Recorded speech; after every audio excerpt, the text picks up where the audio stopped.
Hey guys, welcome back to the channel. This is story about What If Naruto Stealth Prodigy Part 1. Before I start, please do support for more amazing content and comments for Part 2. Do consider to subscribe my channel and share my video to your friends and check out the description as well. Let's start the video. The Sandaime Hokage looked at the thief with a weary eye. The boy before him just had his head down and stood quietly in the grip of a pair of AnimeWhatIf. He could not believe it had come to this. Barely 2 days before, the boy in front of him had painted the stone faces on the mountain, and now he was captured trying to steal the most valuable scroll in Konoha. "What am I going to do with you, Naruto?" the aged leader slowly said. "Why would you betray me and all of Konoha like this?" Uzumaki Naruto looked up at the disappointed face of the one man who was important to him in the entire village. "But Mizuki-sensei said it was a make-up test. He told me if I could bring him the scroll I would become a genin." The Hokage narrowed his eyes at Naruto. "You mean your teacher told you to do this?" Naruto nodded. "I couldn't make a bunshin, so I failed. He told me to pass a make-up test I would have to sneak in here and take the big scroll. If I could do that and learn one jutsu on the scroll and show him that I could do it, and he would pass me. Did I do something wrong?" The boy looked up with tears in his eyes as he realized from the look in the Hokage's face that he had in fact done something wrong. He had betrayed the trust of his most important person. Sarutobi looked at the blonde boy again and saw the boy was telling the truth. He could not simply destroy the legacy of the fourth based solely on him following the commands of a superior. But he did need to know for certain that the real criminal was captured. "Naruto, you will wait here with these AnimeWhatIf. I will go check on something." "Where exactly did Mizuki tell you to wait for him?" Mizuki chuckled as he headed for the meeting point. There had been no alarm sounded, so the means the demon had not gotten caught. There had been no sign of any traps being sprung, so the demon had to have opened the scroll safely. All that remained now was to gather up the item and kill the demon. This would surely buy his way into Orochimaru's graces once more. He looked down from his perch to see the blonde demon sitting and reading the open scroll. He chuckled before leaping down near the blonde. "Good job, Naruto. You got the scroll, I see. Very good job indeed. Now, just roll it up and back away," Mizuki told the blonde. "But Mizuki-sensei, I managed to learn a technique like you told me to. Does that mean I get to be a genin now?" Mizuki laughed. "You actually believed me? Kami, you are a stupid demon." "Demon? Why are you calling me a demon, Mizuki-sensei? Haven't you ever wondered why people shun you, Naruto? It is because you are responsible for the slaughter of so many 13 years ago. You are the nine-tailed fox trapped in human form. I am going to take that scroll and kill you now. I will have revenge for my family," Mizuki screamed out. The blonde did not look afraid or upset at Mizuki's outburst. In fact, he stood up and looked very disappointed. "You should really know better than that, Mizuki. But I think we have heard enough, would you not agree, Hokage-sama?" "Indeed we have, Irika, indeed we have." Sarutobi stepped out from behind the building along with a team of AnimeWhatIf. The blonde Naruto puffed with chakra smoke, revealing Naruto's other teacher, Irika. Sarutobi spoke again. "You are under arrest, Mizuki. If you resist, these AnimeWhatIf will strike you down. Cooperate, and you might actually be free to see your fiancée Tsubaki again one day." Mizuki paused hearing his betrothed's name and surrendered quietly. Sarutobi sighed and stood next to Irika as the AnimeWhatIf led off Mizuki. "Now comes the hard part, Irika. I have to decide what to do with Naruto. I appreciate your help in this matter and trust to your silence. I know Naruto has become important to you." "Yes, he is, Hokage-sama. I had been out looking for him since I could get away from work. I was going to treat him to ramen since he failed his genin test. He tried so hard, but he cannot seem to make a bunshin. I could even see the effort, and I could have sworn I saw chakra around him right before he did a badly deformed clone," Irika said. "Wait, you said you saw chakra around the boy during his test?" Irika nodded affirmatively. But for chakra to be visible like that would indicate Sarutobi trailed off his statement as he looked back toward his office. "Irika, come with me. I want to have you there when I talk to Naruto again." Irika nodded and followed as Sarutobi leapt back toward the Hokage Tower. The AnimeWhatIf stood watch over Naruto as the boy sat in his misery. The woman in the cat mask was familiar to Naruto as she had been one of his many silent watchers over the years. He had tried to speak to them on occasion, but they always shook their heads at him and indicated they were not permitted to speak to him before falling back into the shadows. She sighed softly behind her mask as this was not a duty she would have liked at any time. She could clearly see the boy had great potential, but somewhere along the line, something had gone wrong. She could sense chakra from him at a level a chunin would envy. She had filed reports often enough about the pranks he had pulled, and his skills in planning and evasion were easily chunin level. She assumed no one felt the boy was worth the effort. It really was a shame. The Hokage entered the meeting room followed by Irika with some files. Kat nodded silently, acknowledging Sarutobi's presence, and moved to wait in the corner. Naruto looked up from where he sat and paled at seeing his primary instructor there as well. He flushed and tried to hide in his seat as Sarutobi sat and motioned for Irika to sit as well. "Naruto, what you told me earlier tonight was entirely correct. Mizuki himself did admit to telling you to come here and take the scroll. In this village, we do not lay the blame on the subordinates for following what they believe to be the legal orders of their superiors.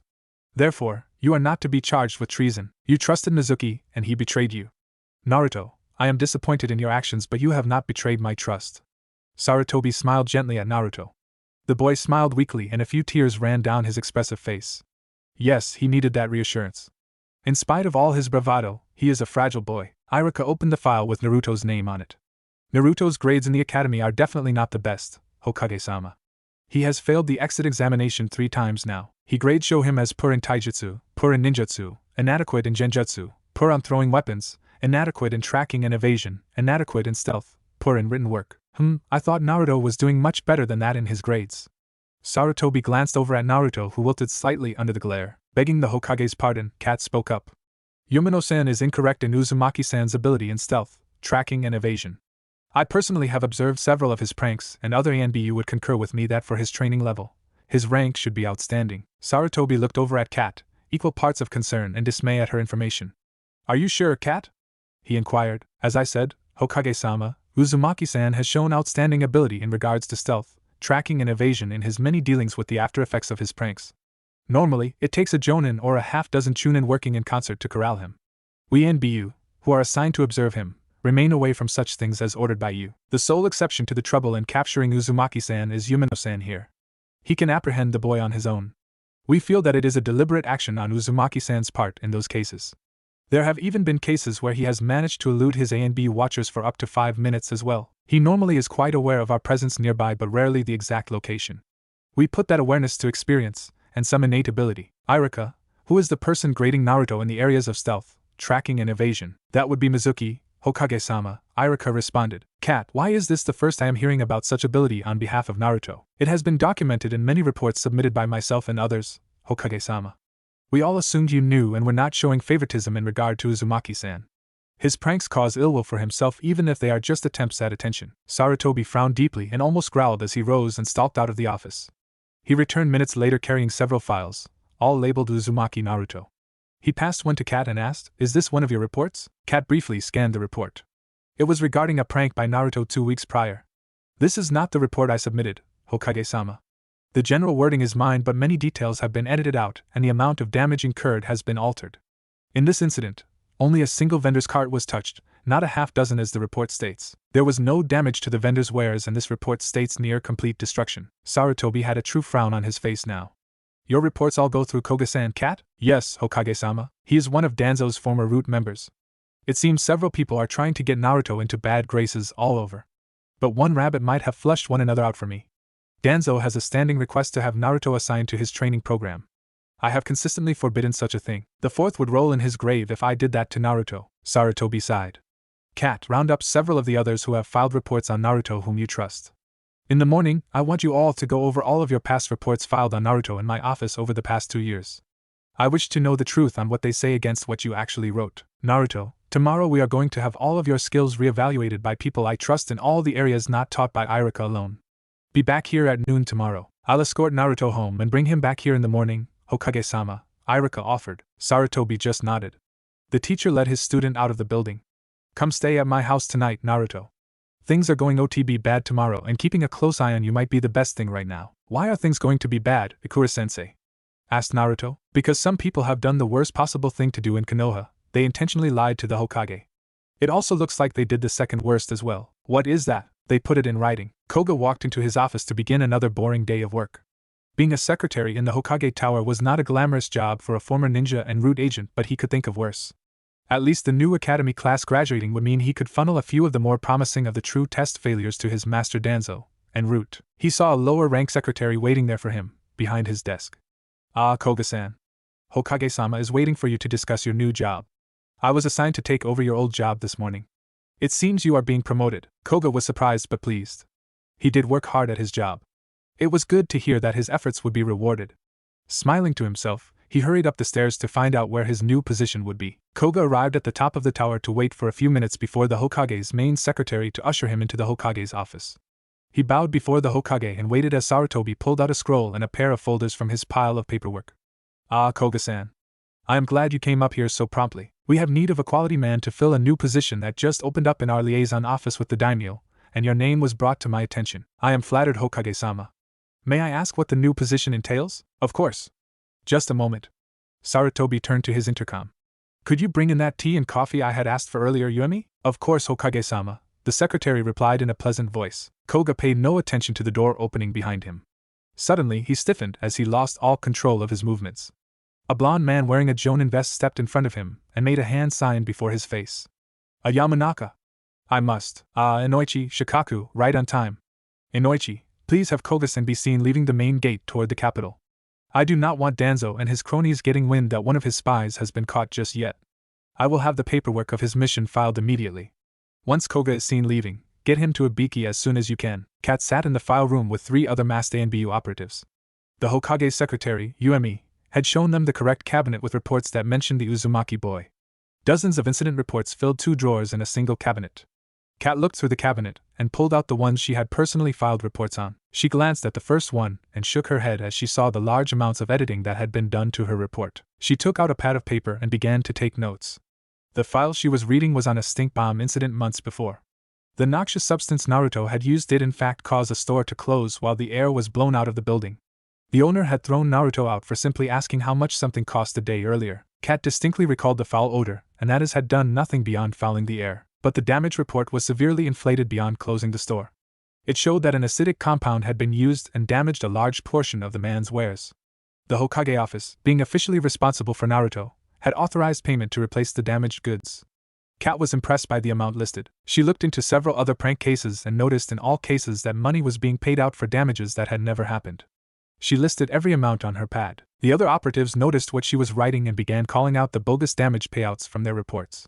After all the reports from the past 2 years alone were tallied, an impressive amount was listed. Wow, if he had actually done the damage these reports listed, we would not have a market district. There is enough money being siphoned out to pay several high-level ninja a hefty salary, Kat thought. This would not happen if the Hokage was not swamped by so many reports each day. Koga has been able to falsify reports for possibly years now. He is not living above the means for his position, so the money is going somewhere else. That is something else for Ibiki to find out. Kat gathered her notes and set off for the Hokage's office. The secretary, Yuemi, waved Kat directly in to see Sarutobi. Kat bowed, then began her report. Hokage-sama, my fellows and I have examined many reports on Naruto's pranks over the last 2 years. Our preliminary finding are that a pattern of falsehood exists in the reports, and that monetary damages being paid out by the treasury exceed any real damage by a factor of 100 or more. In fact, from our own recollections, any damage actually incurred was more from people panicking than from malicious behavior on Naruto's part. Our knowledge of his pranks shows that they are intended to annoy and disrupt rather than hurt anyone or anything. Sarutobi nodded slowly. That last bit falls in line with Naruto's character. He is starved for attention, and even negative attention is better than none. Koga will have a lot to answer for, but we must move quickly. He will be missed soon. Kat, find Kakashi and tell him I need his old team for a secret mission. I will see him this afternoon once I have examined Naruto's performance. Iruka walked in the training hall with Naruto as the Hokage waited with a pair of ANBU bodyguards. Iruka stepped up and bowed to the Hokage. Naruto did as well after a light tap by Iruka. Thanks you for allowing Naruto to demonstrate his skills for you, Hokage-sama, Iruka said. Sarutobi smiled as he knew this would be less of a demonstration as a long embarrassment for the boy, but it needed to be done. Naruto, I know this will be a long, frustrating ordeal for you, but it is needed to see what you know and where you have been taught incorrectly. First, run through the 5 standard katas of the Academy Taijutsu. Naruto looked lost for a moment before Iruka nudged him. Your daily exercise forms, Naruto. Naruto nodded and set himself into a stance but was immediately stopped by Sarutobi. What is that stance, Naruto? Naruto grinned. It's what Mizuki-sensei had me do every day. He said it was a special advanced form just for me while everyone else did the basic stuff. Naruto noticed the scowl on the old leader's face and realized something. Naruto's grin faded as he mumbled, It's not, is it? Do you remember the basic moves, Naruto? Iruka asked. I think so, Iruka-sensei. Naruto then went through what he remembered, but he was awkward and off balance the whole time. Once the boy had finished, he stood quietly as Sarutobi looked on. The aged leader remained silent before nodding slowly. I have seen worse. Now for the 3 basic ninjutsu. Replacement, transformation and clone techniques. I am well aware of your skill with transformation, so we can skip that one. Using the full hand seal sequence you were taught, replace yourself with the bucket of water on the other end of the hall. Naruto looked down. It doesn't work for me if I use the whole sequence I was taught. I was using when I saw the team, Sasuke use. Sarutobi waved Naruto closer. Show me the hand seals you were taught without applying chakra, Naruto. Naruto stepped closer and slowly went through the seals.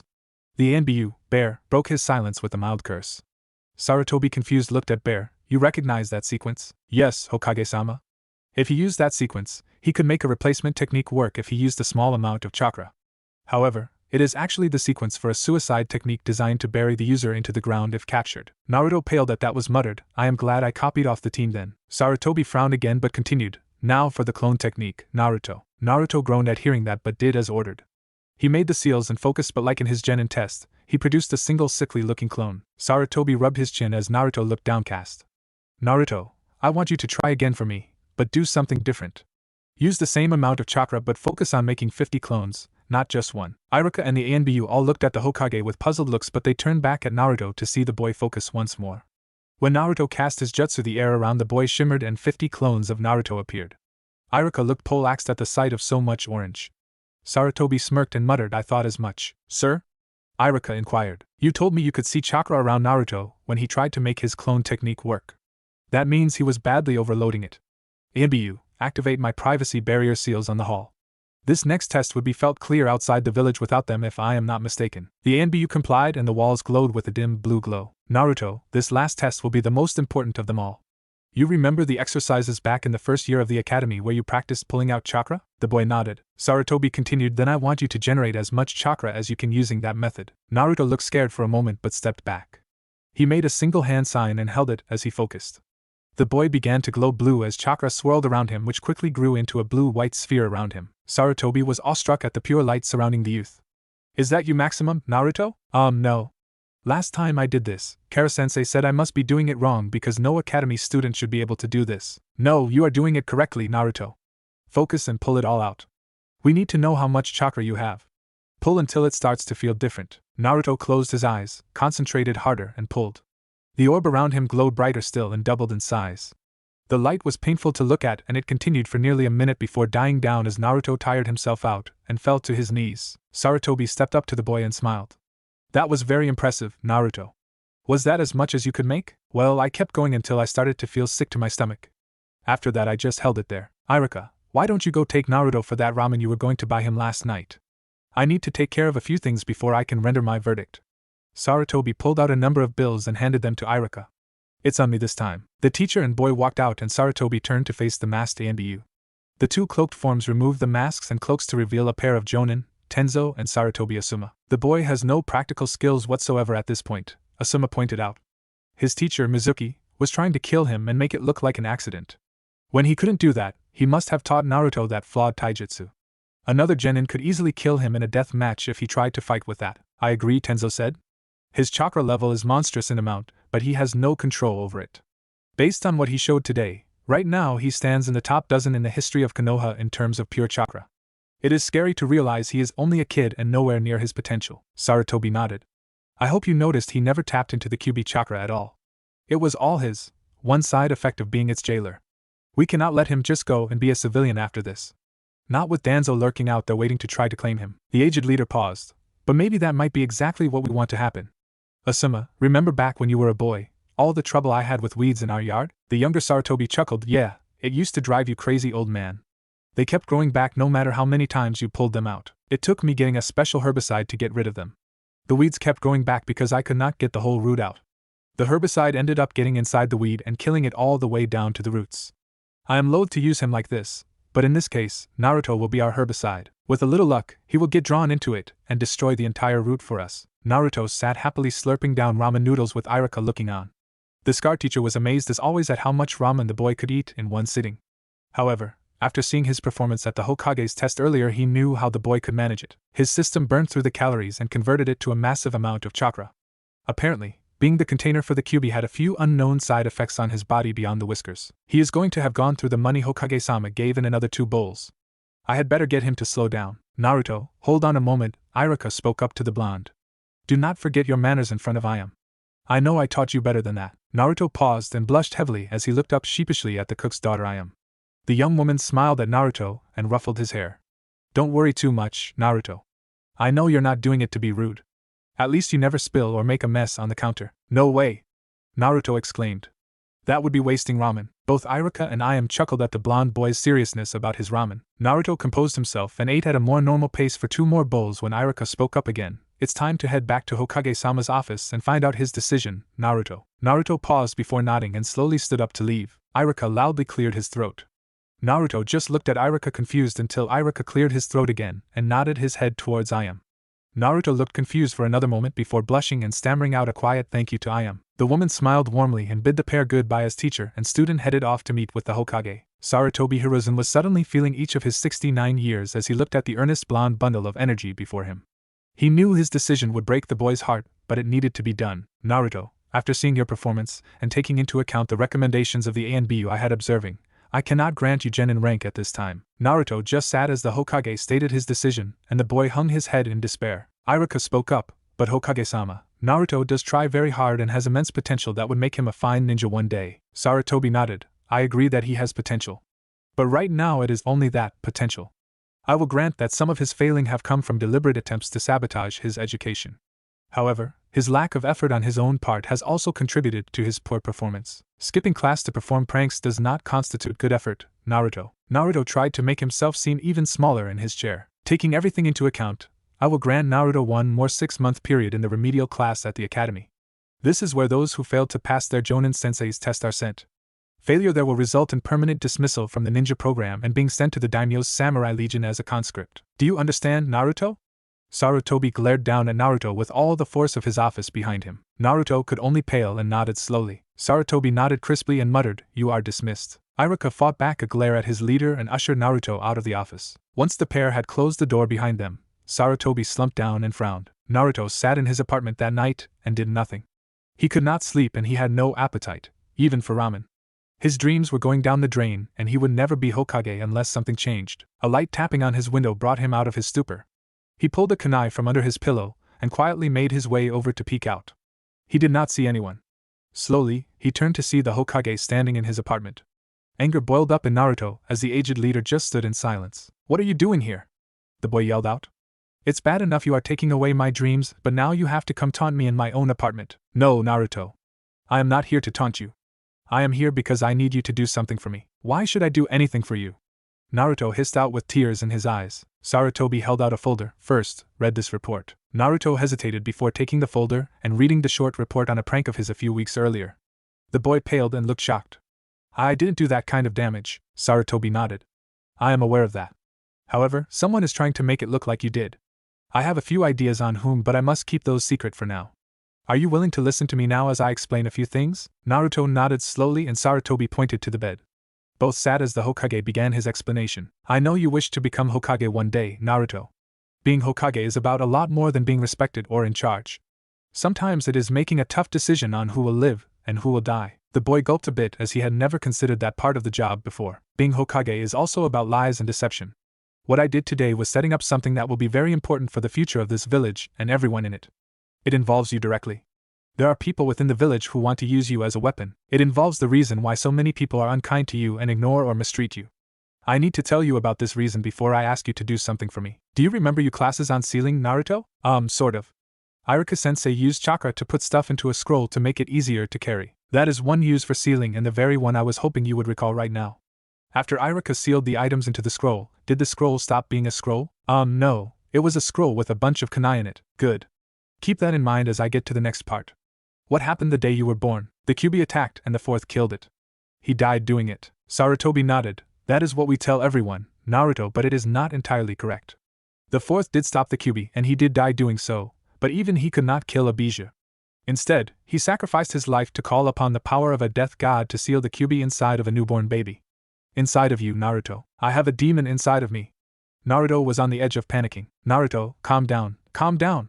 How can I calm down? Is it gonna eat me? It's going to eat my soul, isn't it? Sarutobi grumbled and slapped the hysterical boy. You hit me. Yes, I needed you to stop ranting. Now, are you a demon or are you a person that is keeping a demon trapped? Keeping it trapped, I guess, Naruto said quietly. That is correct. When you were a baby, I passed a law making it a crime to tell anyone who did not already know about your condition. The only ones who are supposed to know are all adults now, and they should not be telling anyone else, but they are anyway. That is why so many people go out of their way to ignore you or treat you poorly. I have tried to do what I can, but even a Hokage can only do so much. But why not? Why do they treat me badly like they do? Mostly because of fear, Naruto. A single person can be smart and fearless but get a group of people in one place, and they become stupid and cowardly. Like I am at the ramen stand. She knows about your secret, but does she treat you badly? No, she is really nice to me. She sees who you are, Naruto, Not something to be afraid of, just a sad lonely boy who wants to have some ramen. But the crowd, they only see the demon, not the boy who keeps it captive. They don't see that you protect us all from and are afraid of it. I protect people from it? Yes, Naruto. Your entire life you have served the village by being its protector from the demon you keep trapped within you. But why did you threaten to send me away from here into the daimyo's samurai legions? I was getting to that, Naruto. I have a problem and I need your help to solve it. I do not want to just use you without you knowing about it, but I needed to make a point in public that people will know and talk about, and I did not have time to ask you first. This is one of the difficult decisions a Hokage has to make that I mentioned earlier, Naruto. There are people who do not have the best interests of Konoha in their hearts. They just want power for themselves. They know you are special to me and that I have watched over you for years. I needed to make it look like I was angry with you and was pushing you away. This way they will creep out from their hidden places and approach you. They will make offers to you and try to use you to get more power for themselves. These same people wrote the lies in the report I showed you earlier, so I should tell you right away if they come to me? No, Naruto. I want you to pretend to go along with what they want you to do. Their leader is the one I am after, not the little minions. Once they think they have you in their clutches, they will take you to him. That is when I will get him and take out the whole root of this problem at once. It sounds important. What if I can't do it? I think you can, Naruto. But I leave the choice to you. You have options. You can reject my mission and go through the remedial class and try to pass in 6 months. Iruka will be checking on your progress weekly to ensure you are being taught correctly. That alone should give you the skills you need to pass with no problem. If you accept my mission now, you would become an official ninja of Konoha, but no one will know about it except me until after your mission is complete. Naruto was about to shout his acceptance when Sarutobi stopped him. Before you accept, I have to tell you. Failing in this mission will likely result in your death, Naruto. I want you to spend a day to think about things over and I will return tomorrow night to hear your answer. Naruto nodded and Sarutobi disappeared in a burst of chakra smoke. Naruto spent the following day walking around Konoha. With his new knowledge about what he contained, he thought about the way most people treated him. There was a large difference in how he was treated between ninja and civilians. Active ninja would just ignore him like they would any other 12-year-old academy student, either good nor bad. The extreme hatred that Mizuki had shown him was not the norm but the exception. Retired ninja were generally neutral to him unless he had pulled a prank on them. Civilians tended to shoo him off and pull their children away from him. Older merchants were more hostile than most, but he also added in the fact that a large number of them had been pranked after he had been treated poorly. Kids his own age and younger varied from wary to neutral, with a few openly nice to him. His wanderings took him to the academy, and he watched from the swing as the students who passed were leaving with Jonin. Kiba, Shino and Hinata left with a pretty red-eyed lady. Choji, Shikamaru and Ino left with a bearded Jonin who looked somewhat familiar to Naruto, but he didn't know why. Eventually, Iruka left for the day, but he spied Sakura-chan, Sasuke-team and one other boy still waiting in the room. A couple of hours later, Naruto got bored and wandered off in his thoughts once more as the three still sat waiting in the classroom. His wandering eventually found him in front of Ichiraku ramen. The blonde boy still did not have much of an appetite. But he sat down and ordered a single bowl of ramen because he knew he needed to eat anyhow. Ayame looked over at him concerned. What is wrong, Naruto? You barely ate anything last night, and just one tonight. Are you sick? Naruto gave her a weak smile. No. I just found out a few things about myself yesterday. About why people treat me like they do. Ayame looked sad for a moment before smiling at the boy. Me and Dad have always thought you were a hero, Naruto. Everyone who takes the time to get to know you knows how good a person you are. She winked at him. If you were a few years older, I'd just keep you for myself. Naruto was confused by her flirting and just ate his ramen in silence after that. Naruto was sitting waiting when Sarutobi appeared in his apartment later that night. Well, Naruto, what is your decision? Well, I am scared but I'll do it, old man, Naruto said with a hesitant smile. Sarutobi nodded. Then I can tell you what you need to do. Tomorrow, you will try to see me in my office to try to convince me to change my mind about making you a genin. I will have you thrown out after a loud shouting match with one of my ANBU. He will say some hurtful things to you, Naruto, but this will all be cover for what you must do later on. Hurtful? Sarutobi nodded once more. He will call you several cruel names in front of several secretaries whose allegiance I am not certain of and have you removed from the tower without seeing me. Please know that I do not think that way at all. After that, you must not try to see me in the tower. I will come here once a week for any information you might have learned. Once you have been thrown out, you act bitter towards me and, if you choose to do so, make unfavorable statements about me. This will draw the people I wish to capture to you. I will assume it will be for some kind of special secret training. Go along with them and earn their trust. In time they will take you to see their leader. I believe him to be the man named Danzo, the limping bandaged guy. Naruto asked. You are an observant one, Naruto. Well, he is always looking at me whenever I see him. I figured he was some kind of perv or child molester, so I would stay away from him when he wanted to talk to me. Sarutobi chuckled but continued. If something comes up where you need to see me at once, you are to go to Ichiraku ramen. Once there you will order the special Hokage only ramen and get it to go. She will say it is for the Hokage only, but you tell her you are going to be the Hokage one day, and you are entitled to it. So, how do I get started on this mission, old man? Naruto asked excitedly. Oh, that part is simple. You go to the remedial classes as scheduled and wait for them to get in touch with you. Naruto was at the tower early in the morning. He figured that in order to get the most out of what he needed to do, he should do it in front of the most people possible. He sat calmly on a bench outside the Hokage's tower.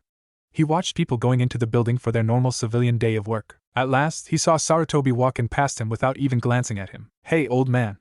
Naruto called out in his loud but friendly way. I need to talk to you. Unlike all the previous times Naruto had called out to him, Sarutobi continued on without turning and entered the building. His ANBU bodyguards had barely glanced at Naruto. Stealing himself, Naruto ran into the building after the group. Hey, wait a second! He cried out as he trailed the Hokage up through the building. Please, Gigi, I really need to talk to you about this. He made himself sound desperate as they passed many lower-level offices. Heads peeked around desks as the boys' shouts drew more and more attention. Naruto finally got to the office door and tried to enter like he normally did when he came to the tower. His hand was stopped by one of the ANBU guards taking hold of his wrist. Hokage-sama will not see you, child.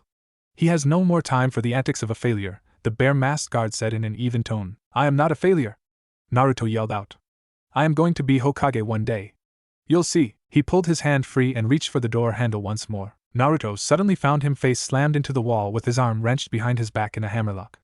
Ow, he whimpered. The ANBU took hold of his jacket collar and, holding tightly to the arm he held, Frog marched Naruto back down and out of the building. Naruto protested loudly the whole time. Once outside, the ANBU hurled Naruto to the ground and spoke in the calm, even tone ANBU are normally heard in. Uzumaki-san, you are barred from returning to this tower without being summoned from the Hokage or one of the officials within who require your presence. If you return without being summoned, the Hokage will allow the charges he is holding back for the defacing of the monument to proceed, and you will be arrested and placed in prison for treason. Do you understand what I have said to you? Naruto sat in the dirt and slowly nodded. I require a verbal answer from you, Uzumaki-san. Do you understand what I have said to you? Naruto replied in a soft voice, yes, I understand. The ANBU nodded before turning and going back into the building. Naruto sat in the dirt for a few minutes before rising. Tears fell down his face as he slowly walked away from the tower. Sarutobi looked out his window at the blonde boy walking off. Even knowing this was a setup, he felt bad for having to subject the boy he loved like his own grandson to such treatment.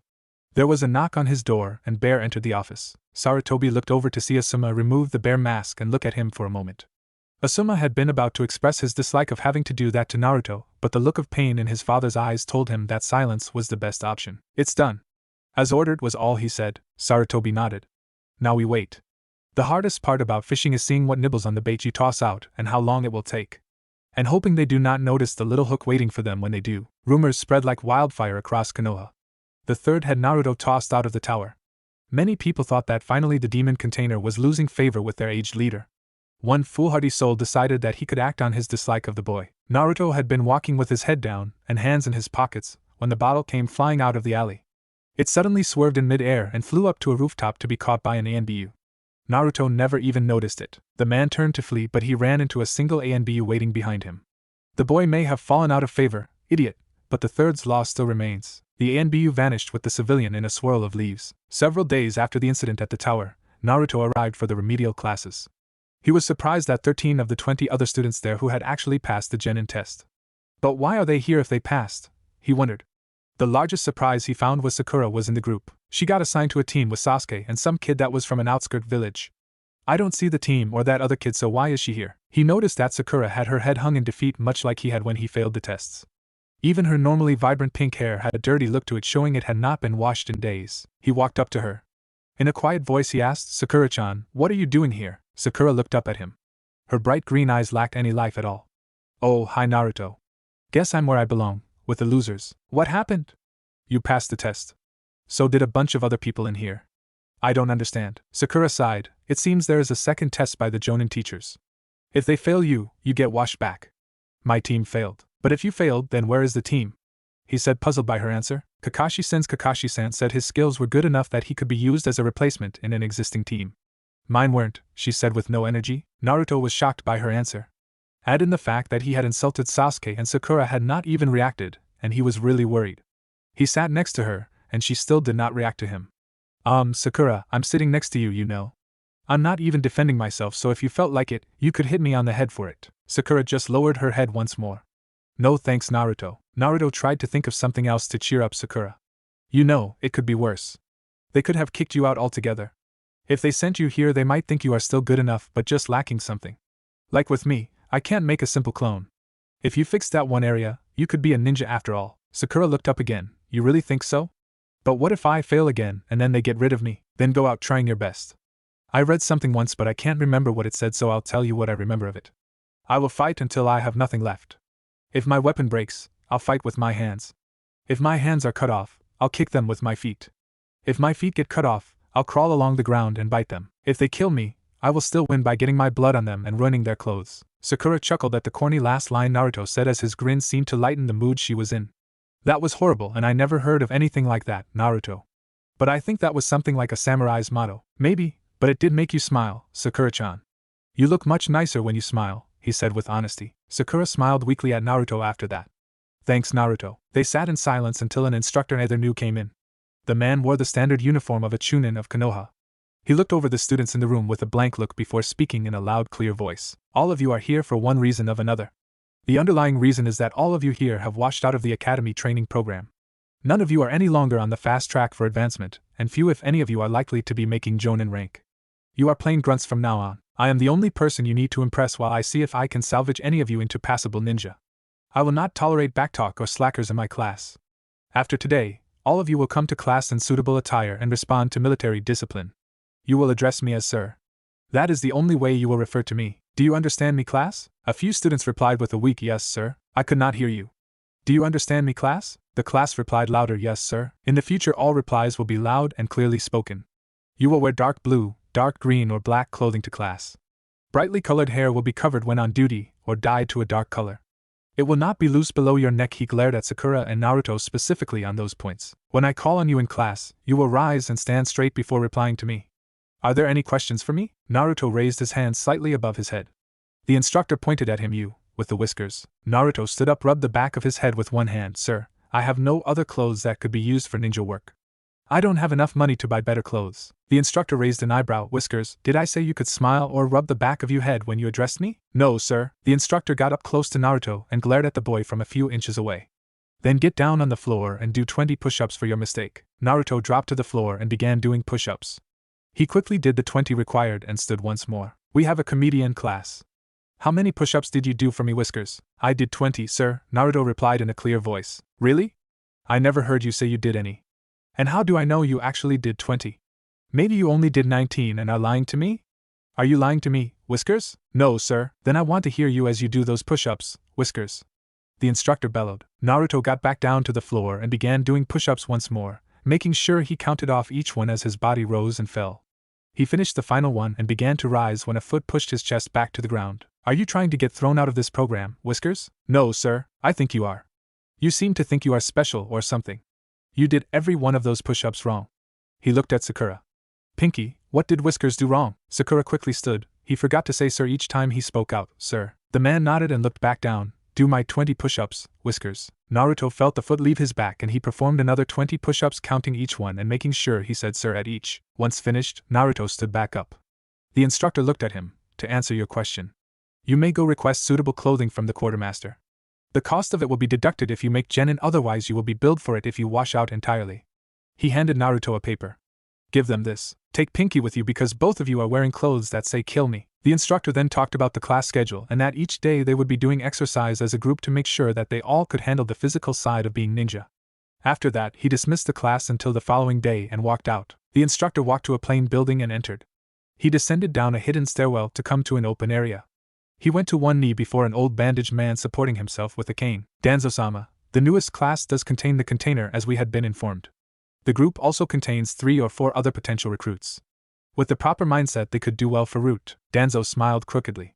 Keep an eye on the ones you think might be useful eventually. Make sure they all receive strict discipline. Do not approach the container just yet. Have him watched when he is not in training. I want to see if he truly has fallen out of favor with the Hokage before we approach him.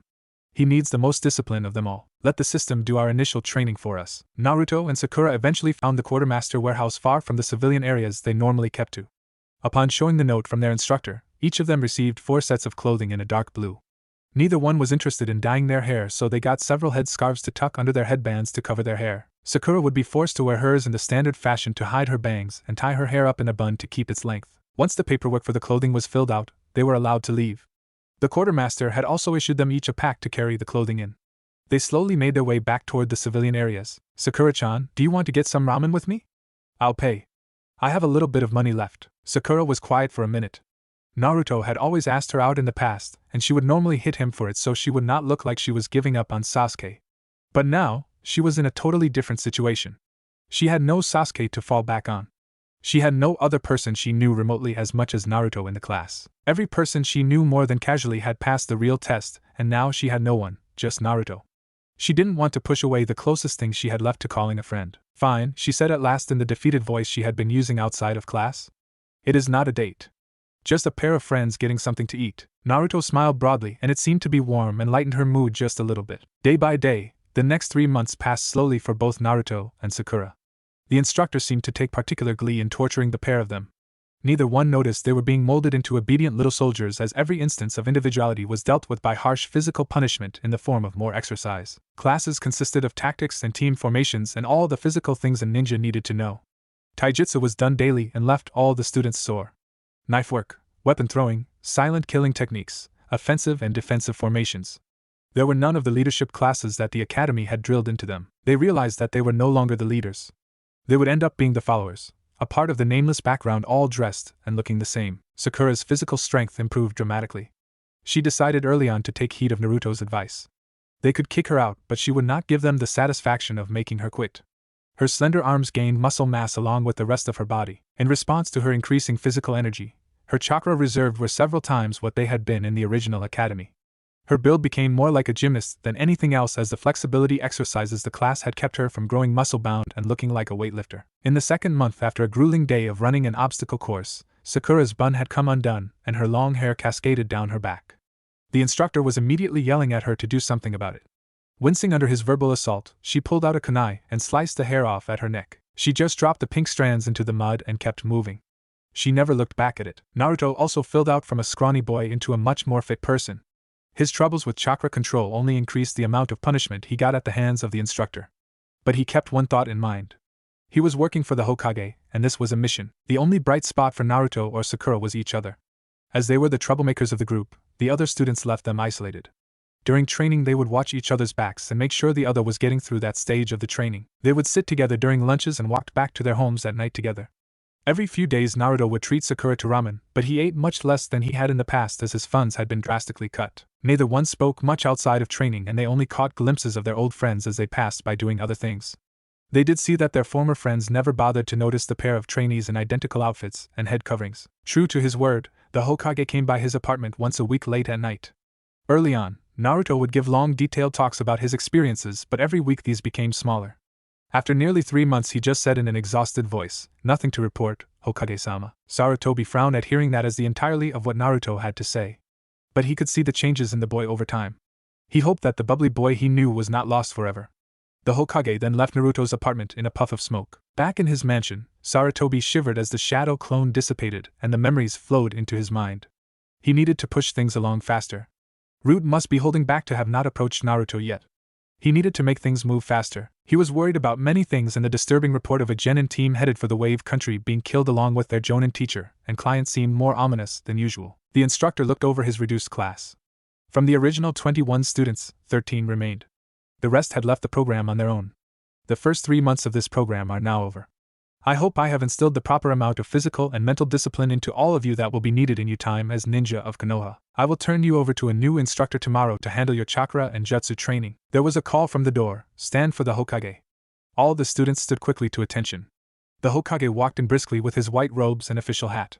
He looked out at the teenagers and frowned before turning to the instructor. "These are the washouts of the last academy session." "Yes, Hokage-sama." "They just finished their physical retraining and move on to the chakra and jutsu retraining tomorrow." The Hokage nodded. "Any problems from any of them?" "Only Uzumaki and Harino, Hokage-sama. They seem to not like to follow the rules, but we are certain they will fall into line. Their years in the academy left them thinking they were special." Sarutobi walked over to the still at attention Naruto. "Still causing problems, Naruto? You must really want to spend the next 20 years of your life in the daimyo's legions, don't you?" "No, Hokage-sama," Naruto replied. Sarutobi looked at the instructor. "Make a note in Uzumaki's file. If he fails out or quits, he goes to the legions as a conscript. Haruno as well. The ranks do not need troublemakers. Yes, Hokage-sama. Sarutobi turned and left without another word. Both Naruto and Sakura looked scared as the instructor turned a malicious grin in their direction. Danzo-sama, we have an update on the container. Sarutobi has threatened to send him to the legions as a conscript. Excellent. Desperate men turn to whoever gives them comfort. Watch his home for another 2 months. If no one sees him by then, send in a low-level operative to approach him with an offer. Danzo turned his attention to other things as he could see his new weapon getting deeper into his grasp. Sarutobi normally liked going out and seeing the training of the various ninja under his command. This morning he felt too sick to do so. His need to force Danzo's hand was becoming too great.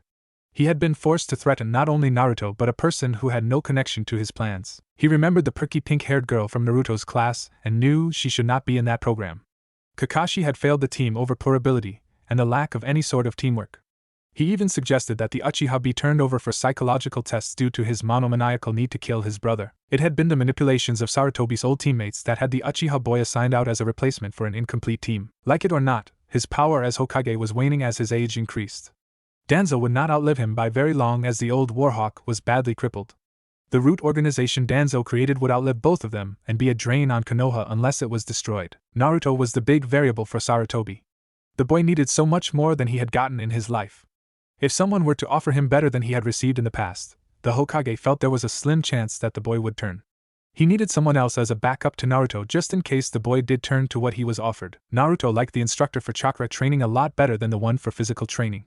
Sakura was helping him with class work as much as he had helped her with physical exercise. The pair had become a team in practice but not in fact. In spite of getting the most punishment, and excluded by the others, they were also the top 2 in the class. The discipline he had been subject to for the past 3 months taught him to concentrate and focus on what he needed to do. That helped him refine his chakra control now that real training on it began. The class had been asked to do the most basic chakra measurement exercise for the teacher. Sakura was surprised to see that her reserves had increased several times over what they had been in the academy. Her control remained as perfect as before and might even have improved somewhat through the discipline. When finished, she kept her face composed and bowed. "Cha! I pulled it off," she shouted inside. When it was Naruto's turn, he looked straight at the instructor and said, "Sir, do you want my best or what you need to see?" The instructor just sneered and said, "Your best is what I want to see." "Yes, sir," was all Naruto said before he exploded in light.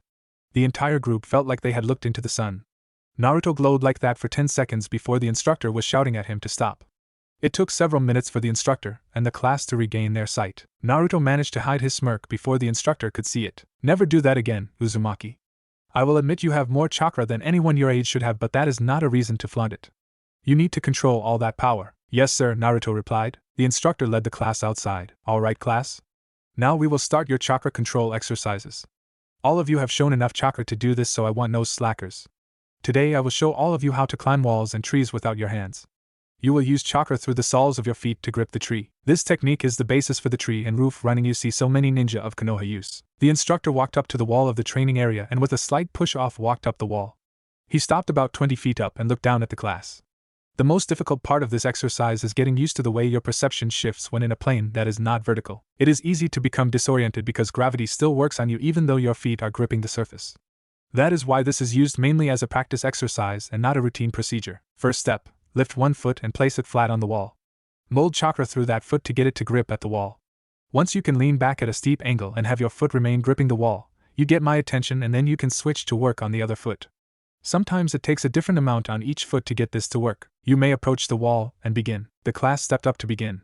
Sakura and the other girl in the class both managed to get one foot to work almost immediately. They raised their arms and were able to switch feet. Naruto was constantly applying chakra and having his foot pushing off from the wall. The jutsu instructor came up to each person in turn and told them what they were doing wrong. Each time he was telling the person to apply more chakra.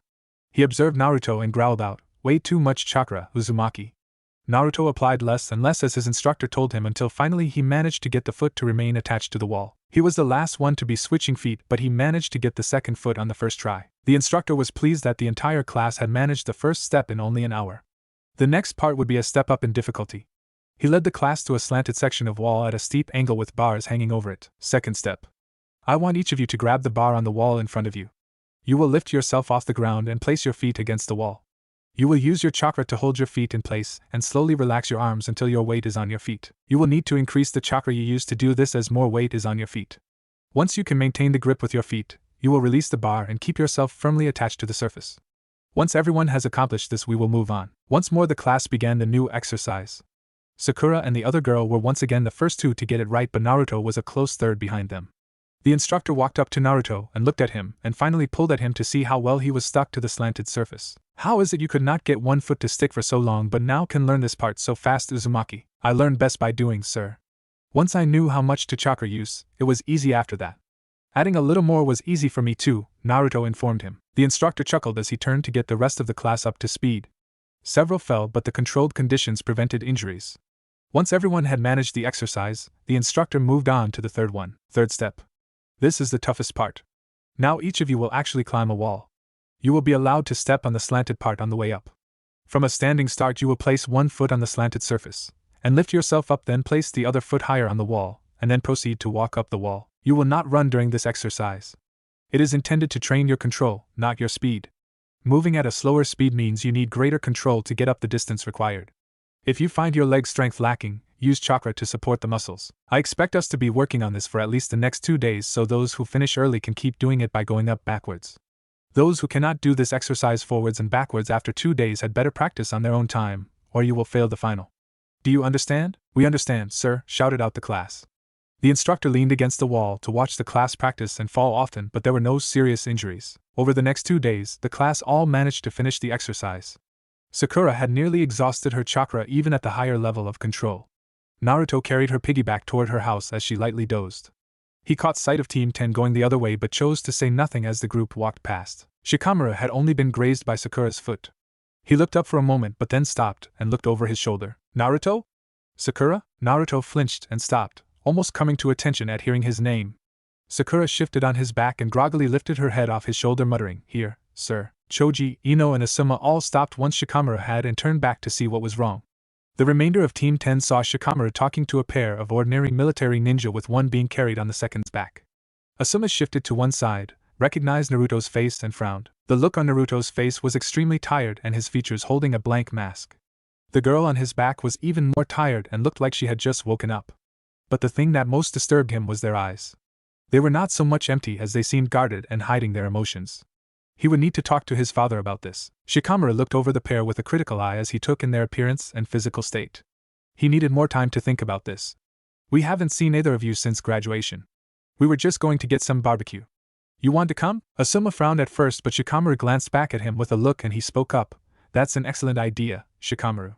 He waved Team 10 into motion and Naruto followed along, still carrying Sakura. Asuma got them all into the restaurant and had Naruto and Sakura in furthest against the wall.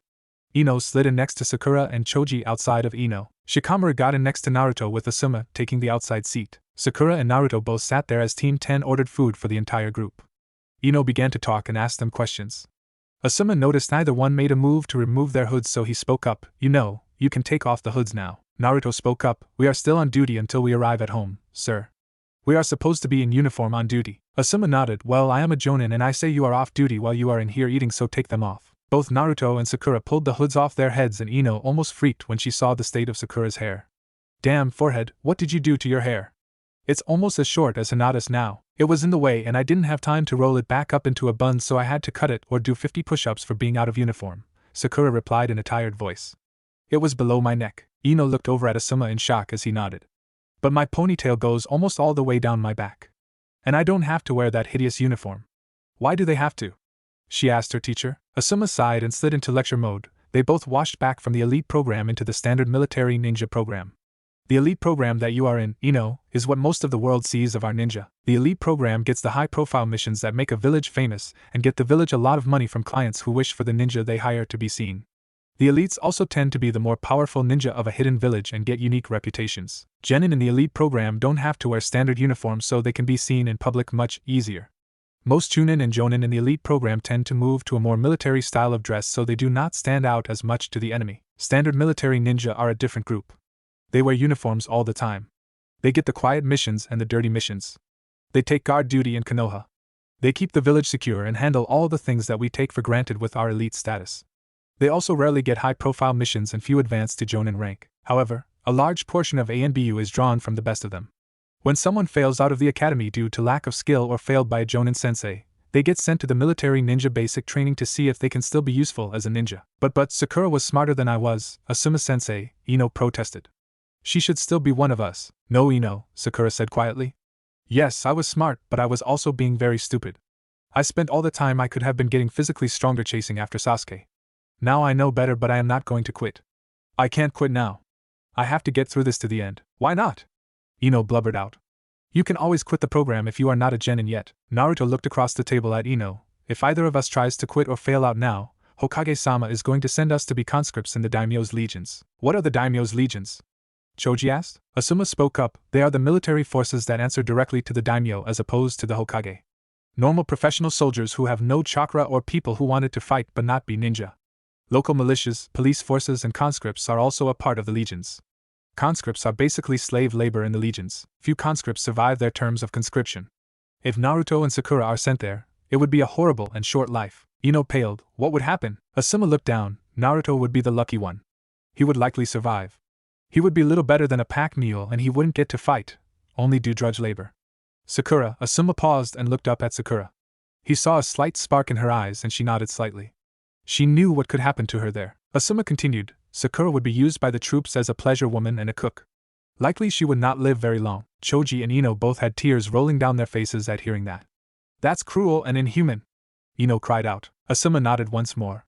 Sending someone to the legions is a last resort for Konoha. It is reserved for the worst and most incompetent of trainees. Hokage-sama normally just dismisses people from the military instead of doing that. The team sat in silence for a few moments before Shikamaru spoke up. I doubt that would happen to them, Ino.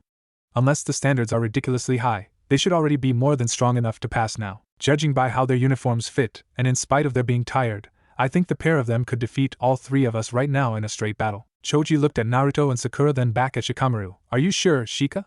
They look pretty wiped out. Shikamaru nodded. You both were so busy listening to Asuma-sensei that you haven't watched them. They have been quietly eating almost constantly since the food was brought up. I would guess that Sakura's chakra reserves are back up to a quarter of their normal level from being nearly empty less than an hour ago. Physically, they are each stronger than me and Ino, and they would not fool around with flashy jutsu. They would move into disable immediately with kunai and taijutsu. They are not mere ninja anymore, Choji.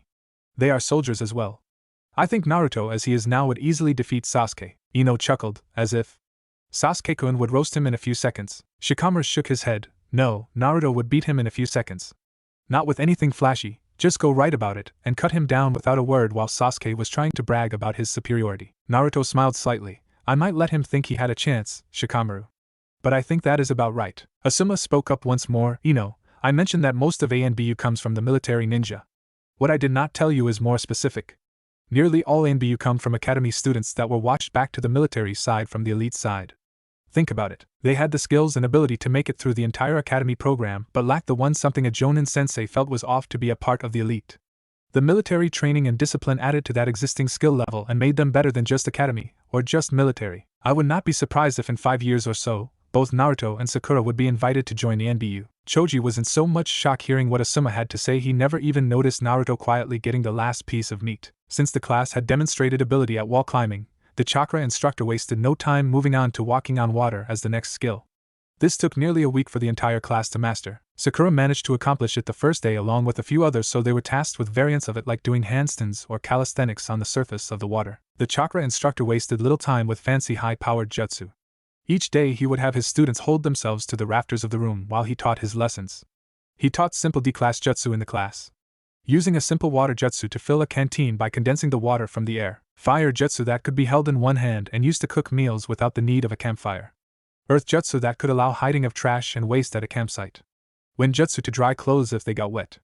The range of simple uses of jutsu the class learned made more sense for a covert force than the flash the elite ninja used. By the time that chakra and jutsu training was completed, the class would become true ninja. Silent, unseen and skilled. Danzo-sama, the latest report from the instructor has been forwarded to us. There are several promising candidates we can have assigned to root members. Subject Uzumaki is showing great progress as far as self-control now. The agents watching him have not detected any contact with him in private outside of a dinner with some of their old academy classmates last month after Uzumaki and Harino bumped into them. The agents are worried because the Jonin sensei of that team is Sarutobi Asuma. Have there been any attempts to contact Uzumaki in his residence? Our agents have reported none in all the time he has been in the program. They have to be careful to avoid the normal ANBU watch on the boy, but they are able to maintain surveillance. The dinner was the only contact with his former friends in months. Only subject Haruno has close ties to him now. She is on the consideration list. Danzo nodded. Send a message to keep Uzumaki alone after training tomorrow. Someone will have a talk with him then. Uzumaki, one of the instructors wishes to discuss your failings as a ninja with you after today's training session, the chakra instructor told Naruto. Haruno, there will be no need to remain waiting for Uzumaki today unless you have a pressing need for more push-ups. Naruto and Sakura both replied yes sir. Naruto watched Sakura trudge off as he sat to wait. Maybe this is the contact that the old man has been hoping for, he thought. Naruto heard a person open the door saying, Uzumaki, come with me. Naruto rose and followed the man he recognized as the first instructor who called him Whiskers all the time. He had never learned the man's name. The instructor led Naruto to an office and had Naruto sit in a chair facing away from the door. Wait here, Uzumaki. Don't turn around. A door across the hall was knocked on and it opened. Footsteps crossed the hallway and the office door closed. Naruto could hear two people behind him. Uzumaki, we have a problem to deal with. It seems you are up to the task for us. Right now you are on the cusp of failing out of our little program along with your little friend. Your discipline problems have all been documented and will count against you when the final scores are added up. If you decide to help us with this little problem, those records will disappear. What if I choose not to help, sir? Naruto asked. Then we will have no choice but to apply those records in full force, making both you and your little friend, Sakura, fail. You know what failure would bring for each of you. Yes, we know you still call her Sakura-chan when you are alone. Imagine poor little Sakura-chan being sent out as a conscript, her first night being auctioned off to the highest bidder as a prostitute. That man taking her in various disgusting ways before tossing her to the rest of the men. Naruto's fist clenched involuntarily as the man so casually talked for a few more minutes about the treatment that would await Sakura. Finally, he asked, what would I need to do? Naruto slowly walked back toward his apartment. He did not know what he should do. If he rejected the mission, Sakura-chan would be sent out as a conscript. Visions of Sakura-chan being cruelly treated and raped danced in front of his eyes. The thought of it just made his chest hurt. She was a much nicer person to him now. She never yelled or hit him anymore. They even talked about small things together. She even smiled at him when no one else was around. He could not condemn Sakura-chan to that life, so he would sacrifice his own to keep her safe. He would do what the people wanted of him to ensure that she would be alright. He walked up to Ichiraku and ordered a Hokage-sized ramen. He knew that the old man had put that over her, and only the old man could take it off now. He hoped that the message would get through in time and then he could go do what the mysterious people wanted of him. Naruto waited nervously for the old man to show up at his apartment. He needed to leave on the mission within the hour if he was going to get it done. There was a puff of chakra smoke and he saw the aged Hokage in his living room. I assume since you used the emergency contact, that something has come up? Sarutobi asked. Yes sir, Naruto replied. Sorry, too used to having to respond like that. I had some guys today ask me to do something that I know is illegal. But if I don't do it, they are going to make sure your threat against Sakura-chan happens for sure. Sarutobi stroked his chin. Just as he suspected would happen, Root was trying to use Naruto's relationship with Sakura against the boy. Once Naruto had committed the crime, they would have a hold on him that they could keep using to draw him in deeper. What is it they want you to do, Naruto? The Hokage asked. They want me to break into a warehouse and steal something illegal hidden inside it. Sarutobi stroked his beard as he thought about what Naruto was told to do. Such an act would make him a criminal and easily give Danzo's men a hold on him. Even with his plans, that might be too much of an obstacle for Naruto to get past. At last he nodded. Do as they ask. Since I am aware of it, I can make sure nothing comes out against you in the end as you are under my orders.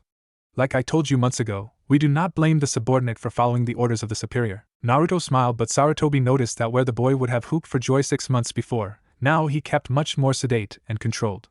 Sir, old man, could I make one request? What is it, Naruto? Could you cancel your order to have Sakura-chan sent to the legions if something goes wrong for me? I mean, I understand a lot more about what being a ninja really means these last few months, and she would make a good one. If something bad happens to me with all of this, I'd feel better knowing that Sakura-chan won't have to face that life. Sarutobi felt a surge of pride hearing that from Naruto. The boy knew what a mission could lead to death or worse, but he still looked out for someone precious to him. Consider the order rescinded, Naruto. I had no intention of sending either of you into that hellhole of a life, but I had needed to make it convincing enough to make Danzo's men approach you. They have taken much longer than I had hoped, but that is why I have had so much trouble catching them in the act. They are careful and will not hesitate to use your conscience against you until they have you trapped. Naruto smiled once more. Sakura-chan would be safe no matter what. One last question for you, Naruto. I have heard from Irika that he has not seen you at all for months now. Are you avoiding him? Naruto ducked his head and blushed lightly in embarrassment. Actually the one day off I get, I normally end up sleeping most of the day. If he came by I don't think I would have even heard him knocking. Sarutobi chuckled lightly. You should make time to see your friends, Naruto. They are what keep a person going in the hard times. I should be leaving before the spies watching you see me. Naruto nodded. I need to leave soon myself. I don't expect trouble, but I was told the NBU patrols the Uchiha estate more than most places in the village. Sarutobi vanished in a puff of smoke and Naruto turned to get his gear ready. Sarutobi sat back as the memories of the shadow clone filtered into his mind. He smiled once more as he thought about Naruto's request. The boy was as strong as he had hoped. Even so, the insurance he had taken would also be of use in time. Haruno Sakura was quiet as she walked home with Naruto. The Hokage had said she would go into the legions if she failed or quit. All Kunoichi knew the horror stories that came from such a sentence. She had been doing well in this remedial class. The instructors loved to pick on both her and Naruto, but she had shown she was more than able to meet their challenges. She was proud of herself for the first time she could recall. Now, this thing the Hokage laid on her was like a blow to her confidence. She said goodnight to Naruto and walked into her parents' house. It was dark, of course. Her mother had been moved to a shift in the evenings now that Sakura was not in the elite program. It seems her mom's boss felt that keeping in the elder Haruno's good graces was not something he needed to do any longer. She felt guilty each night the house was dark on her arrival. One more reason she had to get through this. Since her father had died years ago on a mission, she was the only Haruno left as a ninja. Her dad's commander had kept his promise and gotten Sakura the appointment to the academy once she qualified to get in. There were more Harunos, but her uncle and cousin were not interested in being ninja. They were content with being bureaucrats. Sakura heard a noise in the living room and peered in as she was taught. Come in, Sakura, it is your parents' house after all, a familiar voice called out. She stood straight and entered the room to see the Hokage sitting on her couch holding his unlit pipe. A pair of ANBU stood on either side of it, a bear and a cat. I know I am not your favorite person at the moment, Sakura, but I have a reason for what I said this afternoon. Will you listen to what I have to say? The Hokage said in a calm voice. Sakura bit her lip and nodded. All right, good, he said, smiling slightly. The Hokage gestured to the couch next to him, and she sat as gracefully as she could. First of all, Sakura, I must tell you I have no intention of sending you to the legions. I needed to say that because some people are after Naruto. Why would people be after Naruto? He's just another loser like me, Sakura replied in a soft voice. Sakura, you know that is not true, Sarutobi said in a stern voice. Kat here has been keeping an eye on things with your class for me. She is keeping me up to date on the progress of everyone along with keeping an eye on Naruto. According to her, both you and Naruto are the top in your class and make a good team. You have a huge edge in chakra control over him, while he has the physical skills. Right now, both of you can easily make genin. As far as Naruto goes, he is a special case. There are reasons I cannot tell you his secrets right now, but if he feels the need to tell you of them one day, he can tell you. Otherwise, you must wait to be told on making Jonin rank or ANBU. But going along with that, people are after him because of those secrets. Are you with me so far? Sakura nodded. Good. I would like you to keep an eye on Naruto for me. But isn't that what your ANBU is for? There are times in your class when Kat cannot know what is happening unless she reveals herself. If Naruto is approached by anyone suspicious, I need to know about it. That is why I am asking you to do this for me. As I said, you are good enough to be a genin on your own merits right now. Whatever the instructors do to try to fail you will be countered. Several of them are working for the people after Naruto, and will be removed when the time comes. All I ask from you is that you keep me informed of anything strange that happens with Naruto. Sakura bit her lip and looked down. She felt relief that the sentence was not hanging over her anymore. All she needed to do was keep an eye on Naruto. He had become her best friend over the past months. She didn't like him romantically or sexually. Dreams at night don't count, she clarified to herself. And he was not as bad as he had seemed when compared to Sasuke back in the academy. He actually had some good skills. She could keep an eye on her friends since she had been doing that already. Would we be able to get back into the elite program? She asked somewhat innocently. Bear chuckled softly behind his mask and Sarutobi smiled. I will not make any promises to you, Sakura. All people who graduated but washed back are given a chance to get back into the elite once they complete the remedial course. If you make it back, it has to be on your own merits. Sakura smiled softly for the first time in days. A chance was something she had not even hoped for. But earning it would be worth more to her now with all she had gone through. She had come to value achievement through working for it. For years she had seen her future as a given but come up short due to a lack of effort. Now she was better. I'll keep an eye on Naruto for you, Hokage-sama. Sarutobi had been pleased with the meeting and set the details for informing him if something came up. This afternoon a message came that something had happened. Naruto had been asked to remain behind. Messages from Sakura, Kat, and finally Ayam arrived quickly.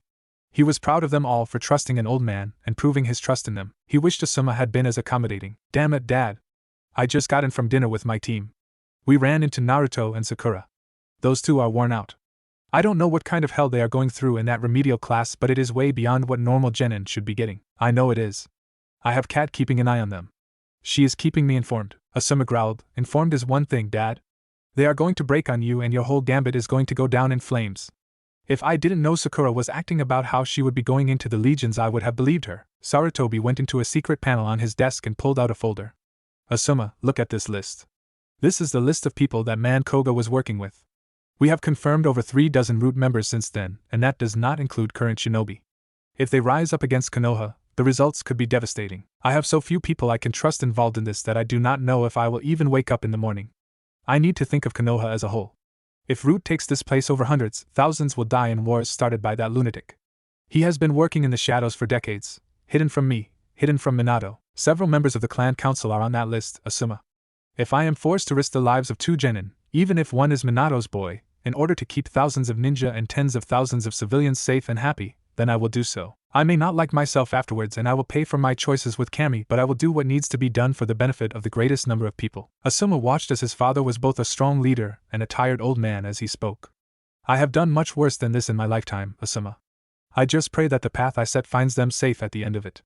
I would rather it was me taking the risk, but even I cannot do everything. Naruto slid into the police contraband warehouse with more ease than he had expected. The key code he had been given for the door worked as he was told. There were few guards on the buildings as Chunin and Genin squads had taken over most of the security duties that police used to handle before the Uchiha massacre. His only real concern was the random ANBU patrols in the area. He found the box he needed quickly and removed the items. This was much easier than it had been getting into the tower for the scroll from Mizuki. He just reminded himself he was doing this for the Hokage to get the true thieves and traitors. Voices outside the door made him stop and wait. A team was now guarding the door, and he was trapped. He had taken too long. He slid a short distance away to a point where he could not be seen if it opened and listened. Time crept by slowly. He needed to get this to the meeting point in order to succeed. He barely heard a faint tinkle of breaking glass. Footsteps leaving the door stirred him to action. He moved back to the main door and listened. Silence. He keyed in the code and the door opened. With no noise he slipped out the door and closed it behind him. Then he was moving away to become one with the shadows and his escape. He barely made it to the meeting point in time. Place the items on the ground and leave, Uzumaki. You will be contacted soon. Naruto could only nod and leave to head back to his apartment. He avoided all the patrols he could detect, but he never noticed one shadow. Bright green eyes watched him from it, and a stray thought crossed the mind behind them. What the hell are you playing at, Naruto? Naruto stifled another yawn as he waited for the instructor to continue with the lessons. He already had done 3 sets of push-ups for yawning in class today. He really did not want any others. One more week to go and the remedial class would be completed. He was confident in his abilities now, and his chakra control was good enough that he could create as few as 5 perfect clones. Daily exercises with chakra use were routine to him now. The morning obstacle course was done over stations surrounded by 2 feet of water instead of sand. The leaping and jumping without falling in was not difficult, but the crawling along the surface without falling in was always a challenge even for the best of them. Even Sakura had fallen in often on that one. He wondered why he was so tired lately. Sakura was also feeling the edges of exhaustion by mid-afternoon. None of the other students seemed as tired as the pair of them. It had been growing worse since his secret mission for the person he never saw. More often than not, he carried Sakura home at night while she slept against his back. A kunai embedded into the desk before him. Uzumaki. Wake up. I guess you want a record number of punishments in one day, don't you? Since Haruno was sitting with her eyes closed as well, she can join you. Yes, sir, both genin said as they began doing the required push-ups and counting each one out loud. I want both of you to remain after class today. We need to discuss your behavior. Hours later and even more tired, Naruto and Sakura were waiting for the instructor to come in. They had already been waiting for a half hour when the man walked in. Good, either of you is sitting down. You are not as dumb as some of the students I have had. Now, what the hell is wrong with both of you? The past few weeks you both have been slipping up badly. You are falling asleep in class and I have seen Uzumaki carrying you home almost every night, Haruno. Are you eating right? Are you not sleeping at night? What is going on? Sakura answered first. I don't know, sir. I have been getting 9, sometimes 10 hours of sleep a night, and I have been eating twice as much as I did in my academy days. I am good in the morning, but as the day goes by, I am just more and more worn out. I feel the same way, sir. I am not as tired as Sakura is, but by the end of the day I feel like I have been training all day without eating. I have seconds at lunch and I still have no energy. The instructor nodded. He was a veteran chunin with over 18 years of service. He knew these kids should never have been in the remedial program. They were too good for that. Over the years, he had developed a sense about these things. They could easily get back into the elite program by finishing in the top of this class, but over the past month, both had been slowly sliding down in the rankings. Not from getting worse, but from not improving as fast as they had early on, so the others were slowly passing them. At this point, They were on the borderline on making it back into elite. He had seen that happen before to good students getting washed back into remedial training. Starting off well, them slowly falling behind as the others grew faster in ability. They never got back to elite status, and simply vanished into the thousands of ordinary ninja. Both Uzumaki and Haruno seemed to be suffering from borderline chakra exhaustion. But he had not had the class doing chakra exercises today. He rubbed his chin as he thought. If they had not used chakra, it would be building back up. But if their chakra kept draining, it had to be something else. Both of you strip down to your underwear, he finally said. Here, sir? Sakura stammered as she blushed. Yes, here, Haruno. Now, consider it a training exercise to get over modesty. It might come up on a mission that you need to be unclothed around others. Just do it. Yes, sir, both replied, and somewhat shakily both pulled off their uniforms. In minutes, Naruto stood in his boxers and t-shirt, while Sakura was in just her panties and a camisole top. Naruto averted his eyes as much as he could, but he was still tempted to peek. His nose started to itch terribly, and he felt something else happen before he finally just turned away from Sakura entirely. Sakura blushed badly when she saw Naruto peeking over at her, and frowned when he turned away. He must think she was ugly. Sure, she was not as built as Ino was, but still he didn't have to look away. Naruto looked over at the instructor. Sir, may I sit, please? The instructor looked at Naruto and chuckled. Oh, to be 13 again. The raging hormones of puberty I could do without, but I guess he is only human in his reaction. He glanced at Sakura, who was trying to hide in plain sight, and straight as well. Fine, both of you can sit. I'll be back in a few minutes. The instructor picked up the uniforms and left. The teens sat in silence as the minutes ticked by. Naruto had turned in his seat slightly so Sakura could see more of his back than his side. Naruto had his hands folded on his lap and just sat still, looking away from her. Is something wrong, Naruto? She finally asked. No, he replied in a strained voice. Sakura grumbled. She knew something was wrong, so she did what she always did when something bothered her. She thought about it. He rubbed his nose, then turned away from me and will not look anymore. He did it after I took off my uniform. Oh, gross.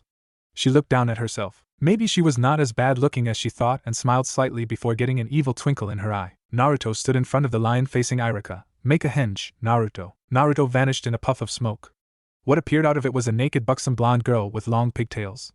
She pouted and bit her lip at Irika, who then flew back with blood spewing from his nose. Naruto was almost calmed down when a soft little girl-sounding voice whispered in his ear, Naruto-kun, don't you want to look at me anymore? Naruto paled, then blushed darker than ever. Visions danced before his eyes before darkness fell. Sakura giggled as Naruto's nose seemed to spew blood before the blonde passed out. Well, at least he likes girls, she thought as she sat back down.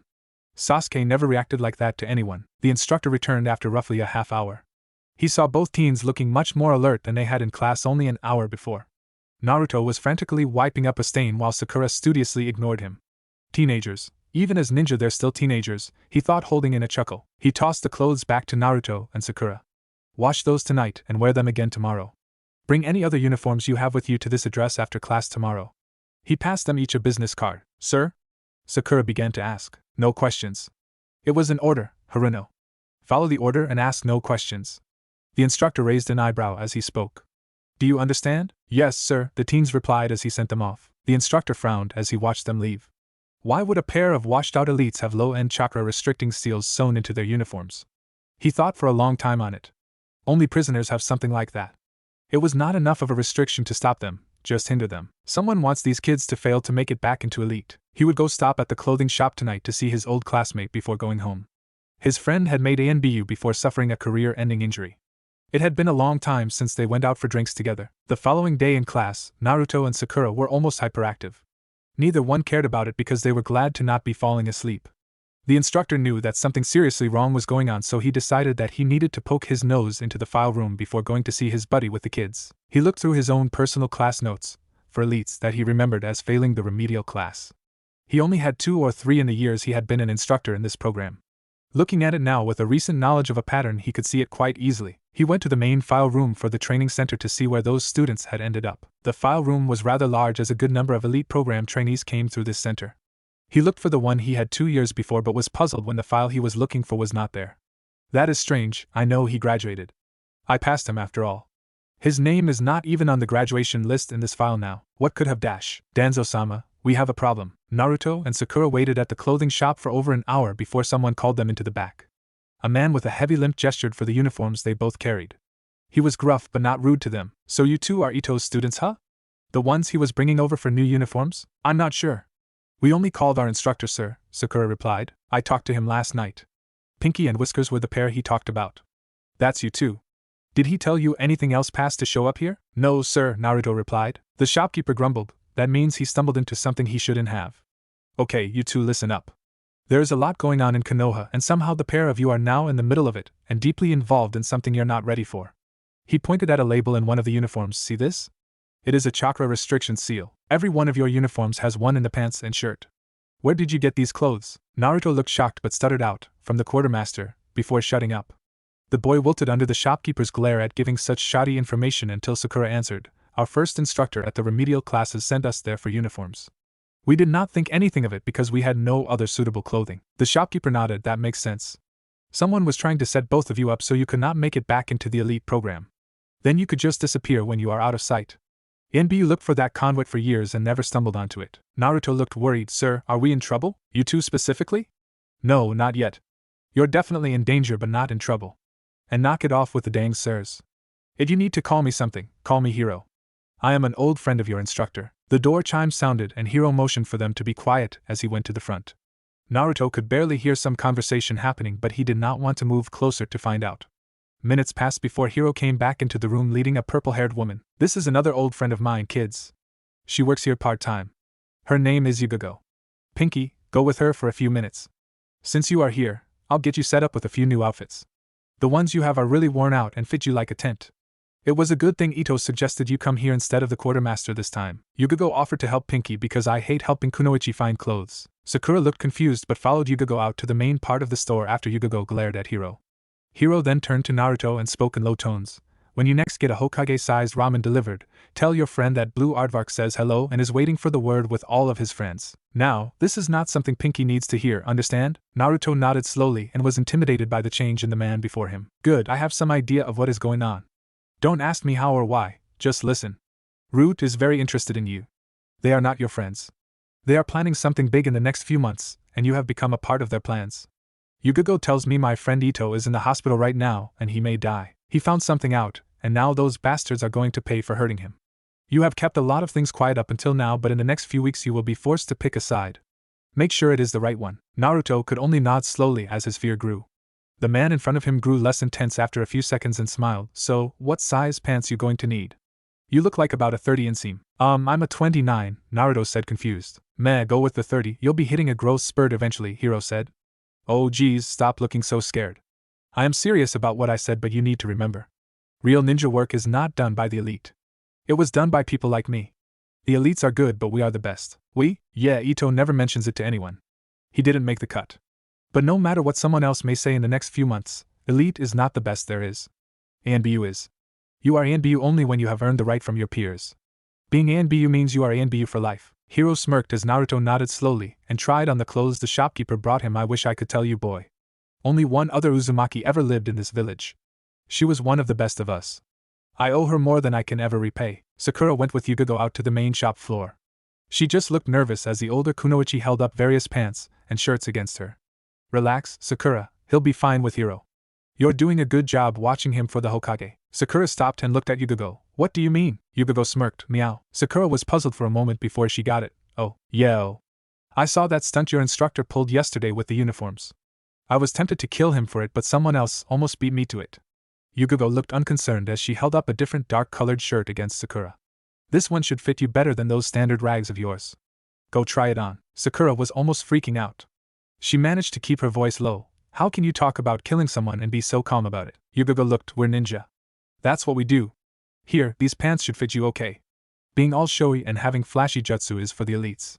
They kill sometimes but not often. Elites make ninja look less like a covert strike force than we really are. Public relations is one thing, but you don't honestly think the classes and killing were just for show, did you? Sakura blustered. Well, no, but you make it sound like you were buying groceries or something. Not really. But the day it becomes like buying groceries is the day you need to stop doing it and get out, Yugago said softly. Anyway, you handled Naruto pretty well in that classroom. You could go far if you chose to. First time you ever see a boy with that reaction? Sakura nodded as she dressed. Yes. It freaked me out at first, but I sort of felt good about it after a bit. No one else ever reacted like that. Yeah, just so you know, a lot of us girls have a pot going on if the Uchiha is gay or not. Let me see how that looks on you. Yugago looked at Sakura and nodded. Shirt is good. Not too baggy but loose enough to hide some things in.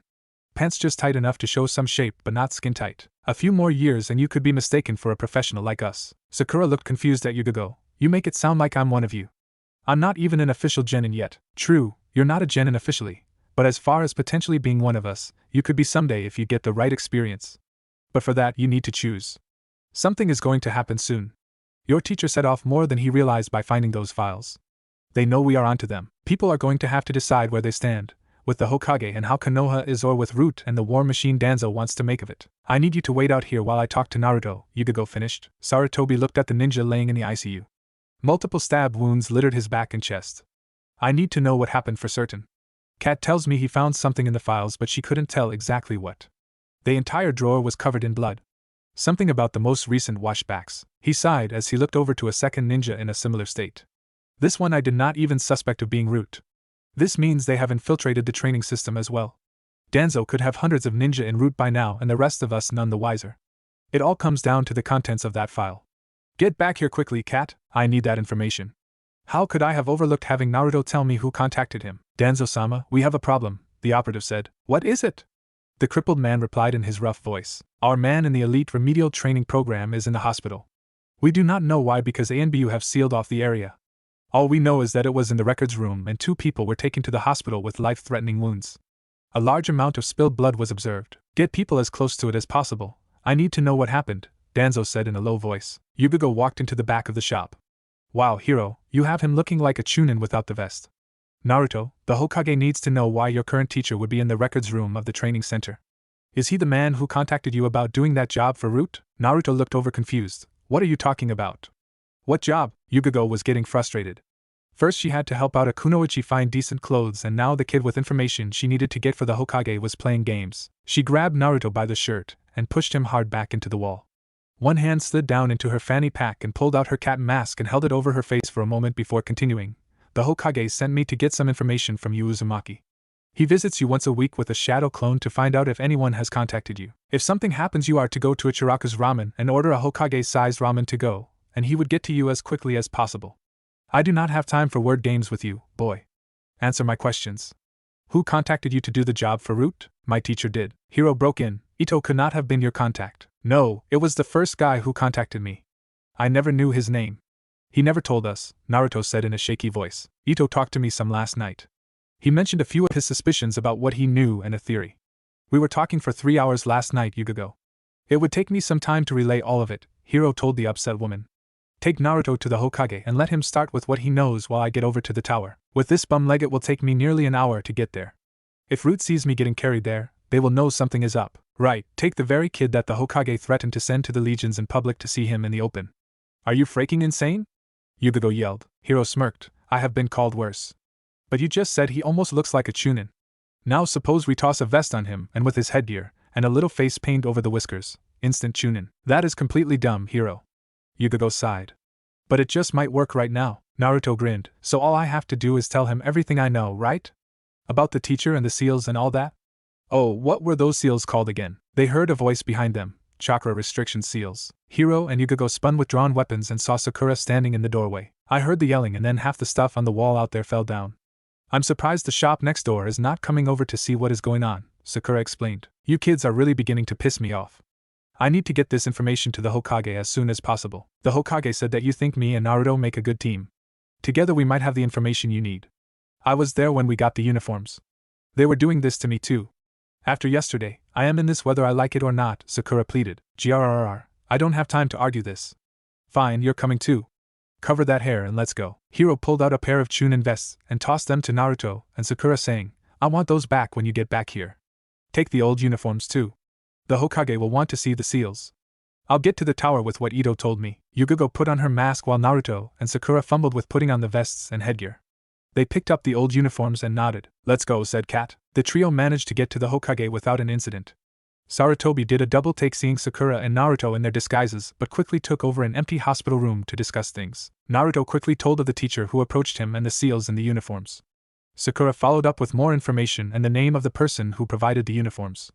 Photographic memory does help sometimes, she thought. Kat told him that Hiro was getting to the tower with more information from his conversation the night before with Ito. Sarutobi was upset that a teacher who had vital information but could not tell them was ruining everything in his plan to flesh out Root. His plan had started out simple, but now things were spiraling out of control because of an earnest teacher trying to help his students. The internal war he feared was closer to being set off than it was before he planned this gambit. His time for deciding action to prevent an all-out civil war was fading by the minute. Sir, Sakura interrupted. I know I don't know everything, but the core move of your entire plan was to get Naruto into the hands of this root group? Yes, that is amazing deduction from hearing so little about this, Sakura. But after tonight they will not likely be going near him. In fact, I think that if they find out he was going to be a plant, they would be after him to keep him quiet, Sarutobi said with a resigned tone. So Naruto and anyone else who was working against them would become a target once word of this whole sting operation gets out?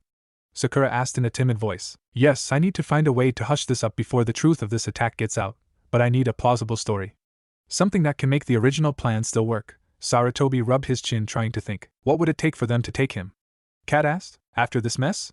He would have to be being hunted down, and have no place else to hide, Sarutobi said. Naruto shuddered as he felt a chill and looked back at Sakura. Sakura-chan, I don't like that smile on your face. Hokage-sama, what is he was being hunted for questioning in a murder attempt?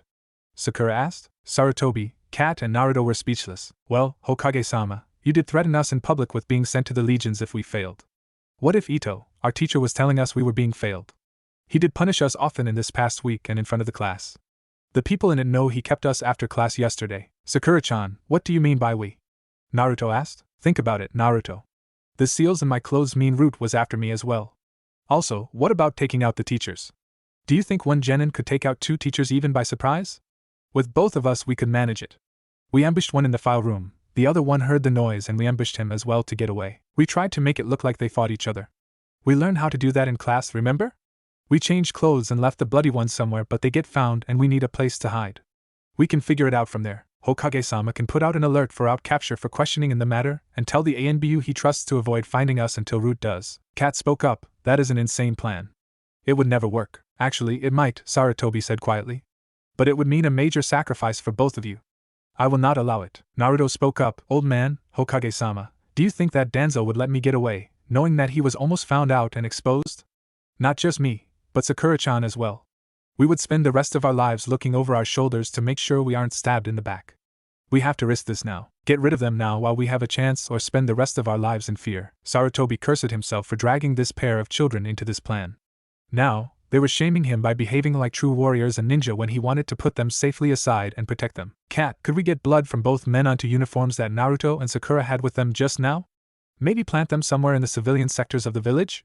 Sarutobi asked. Doing it would be easy enough, Hokage-sama, Cat replied. Before I order this, I have to hear it from each of you. I am asking you to consider that it can cost you your lives.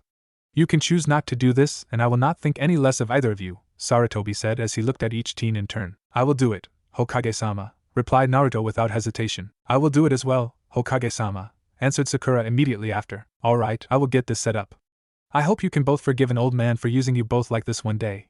Cat, get the clothing ready? Use your own discretion for planting it. Cat nodded and left with the uniforms in hand. There is something else I was supposed to tell you, old man, Naruto said. It was from someone I met tonight, but I am not sure if it was a secret or not. Should I whisper it to you or should I just say it in front of Sakura-chan? Can you give us a moment in private, Sakura? Sarutobi asked. Sakura nodded and stepped out of the room. Old man, the guy named Hiro who got us these clothes asked me to tell you that Blue Aardvark is waiting for the word. Sarutobi nodded thoughtfully. Blue Aardvark was one of the larger groups of retired and former ANBU that had sprung up in Konoha. Knowing they were behind the Hokage in retirement as they had been on active duty was a surprise benefit in all of this. Thank you, Naruto, that does help me.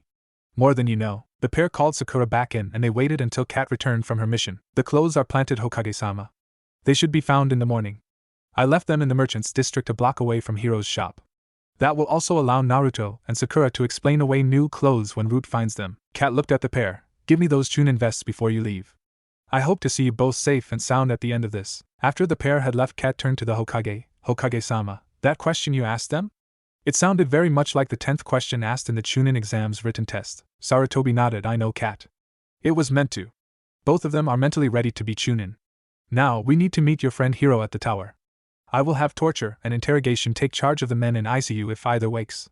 We need to keep them silent and safe until this plan unfolds. Perhaps the one should die to prevent him from returning to his master. Naruto and Sakura moved in the darkness to a more isolated part of Konoha. The areas within the walls where the Kyuubi had destroyed many buildings were largely uninhabited. Naruto found them a comfortable place to rest in an abandoned old house. This is going to be rough, Sakura-chan, Naruto said as they tried to get some rest. What else can we do, Naruto? Sakura asked. If we don't do it, they'll come after us. This way we have a chance. We should get some sleep while we can. Naruto just nodded and lay back on the creaking floor. Dawn came to Konoha. It was a bright sunny day without a cloud in the sky. Shouts rose up from the merchant district as a woman found the bloody clothes. Word passed quickly as the ANBU arrived and took charge of things. By noon, the word had spread to most of the ninja of Konoha. Bring in Uzumaki Naruto and Haruno Sakura for questioning as witnesses in the attack on 2 instructors. Experienced genin teams that had been preparing for the Chunin exams in another few weeks had been mobilized to search the village. The rookies had been kept together by their teachers since they had known the missing students only months before. Teams 8 and 10 talked about it but decided they really did not know Sakura and Naruto that well after all. Shikamaru just lay there and said troublesome, even though his mind worked frantically on the puzzle. Hinata fretted some but said nothing. The search had been widespread but not that intense as it was only for questioning.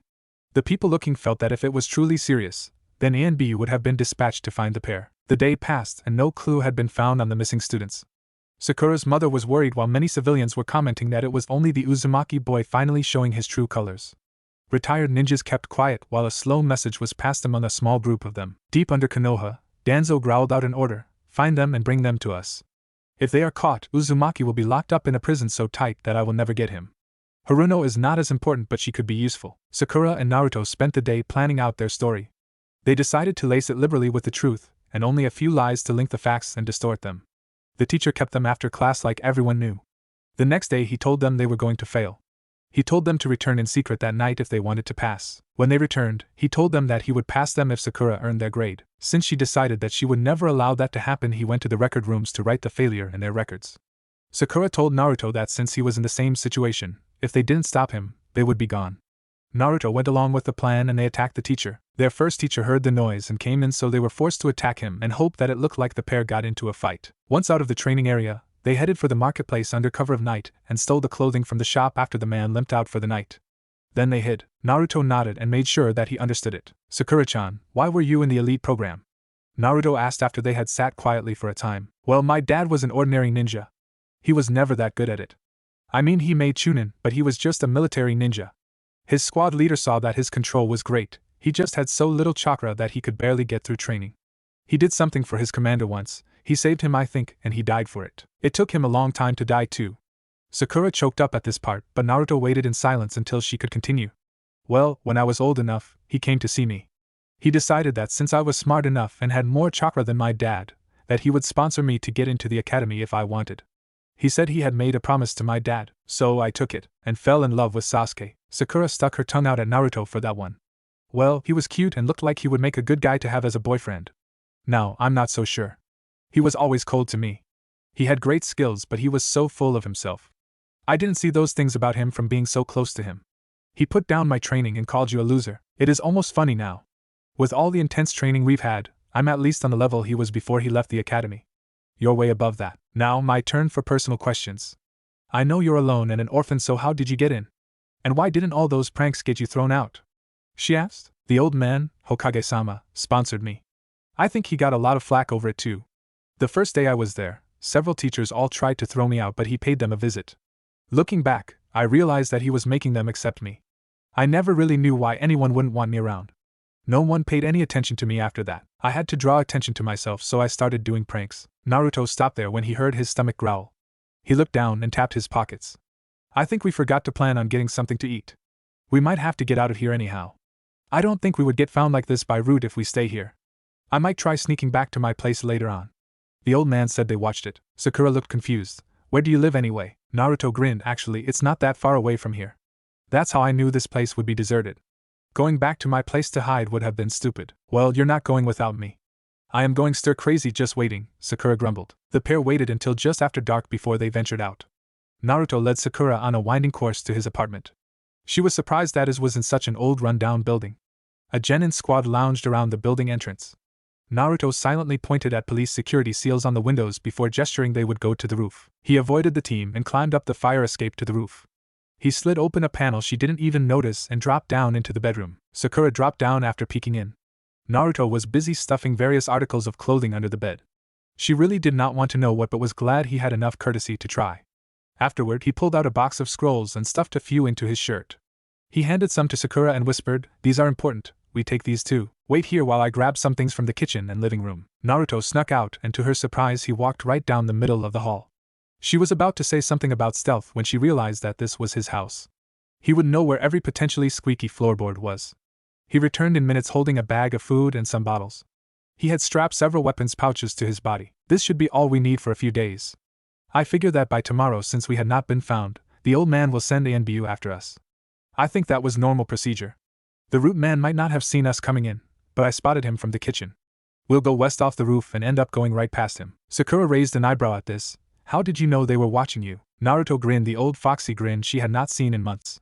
Sakura-chan, I always know when someone is watching me, even the ANBU. He boosted Sakura back to the roof. He passed her the supplies before climbing out. He led her off the roof and jumped to the next building before nearly landing on the root agent watching his apartment. The man did not move until both teens had a good start before following. Shortly after that, Kat rose from her own hiding spot and much more discreetly headed for the Hokage Tower. When the pair had returned to their hideout, they ate the fruit and field rations Naruto had brought. Naruto passed her some of the weapons he had brought as well. A quick look into the pouch showed them to be actual weapons, not the training ones they normally had. Sakura looked at them like they were bugs but sighed and took them anyhow. How did you get your hands on real weapons, Naruto? We can't buy these yet, she asked. You would be surprised at some of the things you can find lying around in the training fields, Sakura-chan. I would make pocket money collecting the lost and broken weapons and selling them to the blacksmiths. I just kept a few for myself. But why do we need them now? She persisted. We need to look armed and dangerous, Sakura-chan. We supposedly attacked 2 teachers. For that, we need to have weapons. We also might have to fight at some point, he said. They sat in silence after that.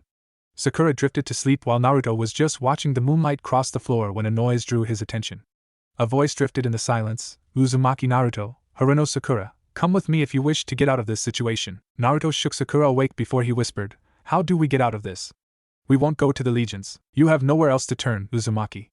I can offer you an alternative to what you face now. Murder charges carry the death penalty. One of the instructors died this afternoon, the voice continued. Sakura whispered, now, if you betray us too, I'll stab you just like I did them. The flower is deadly.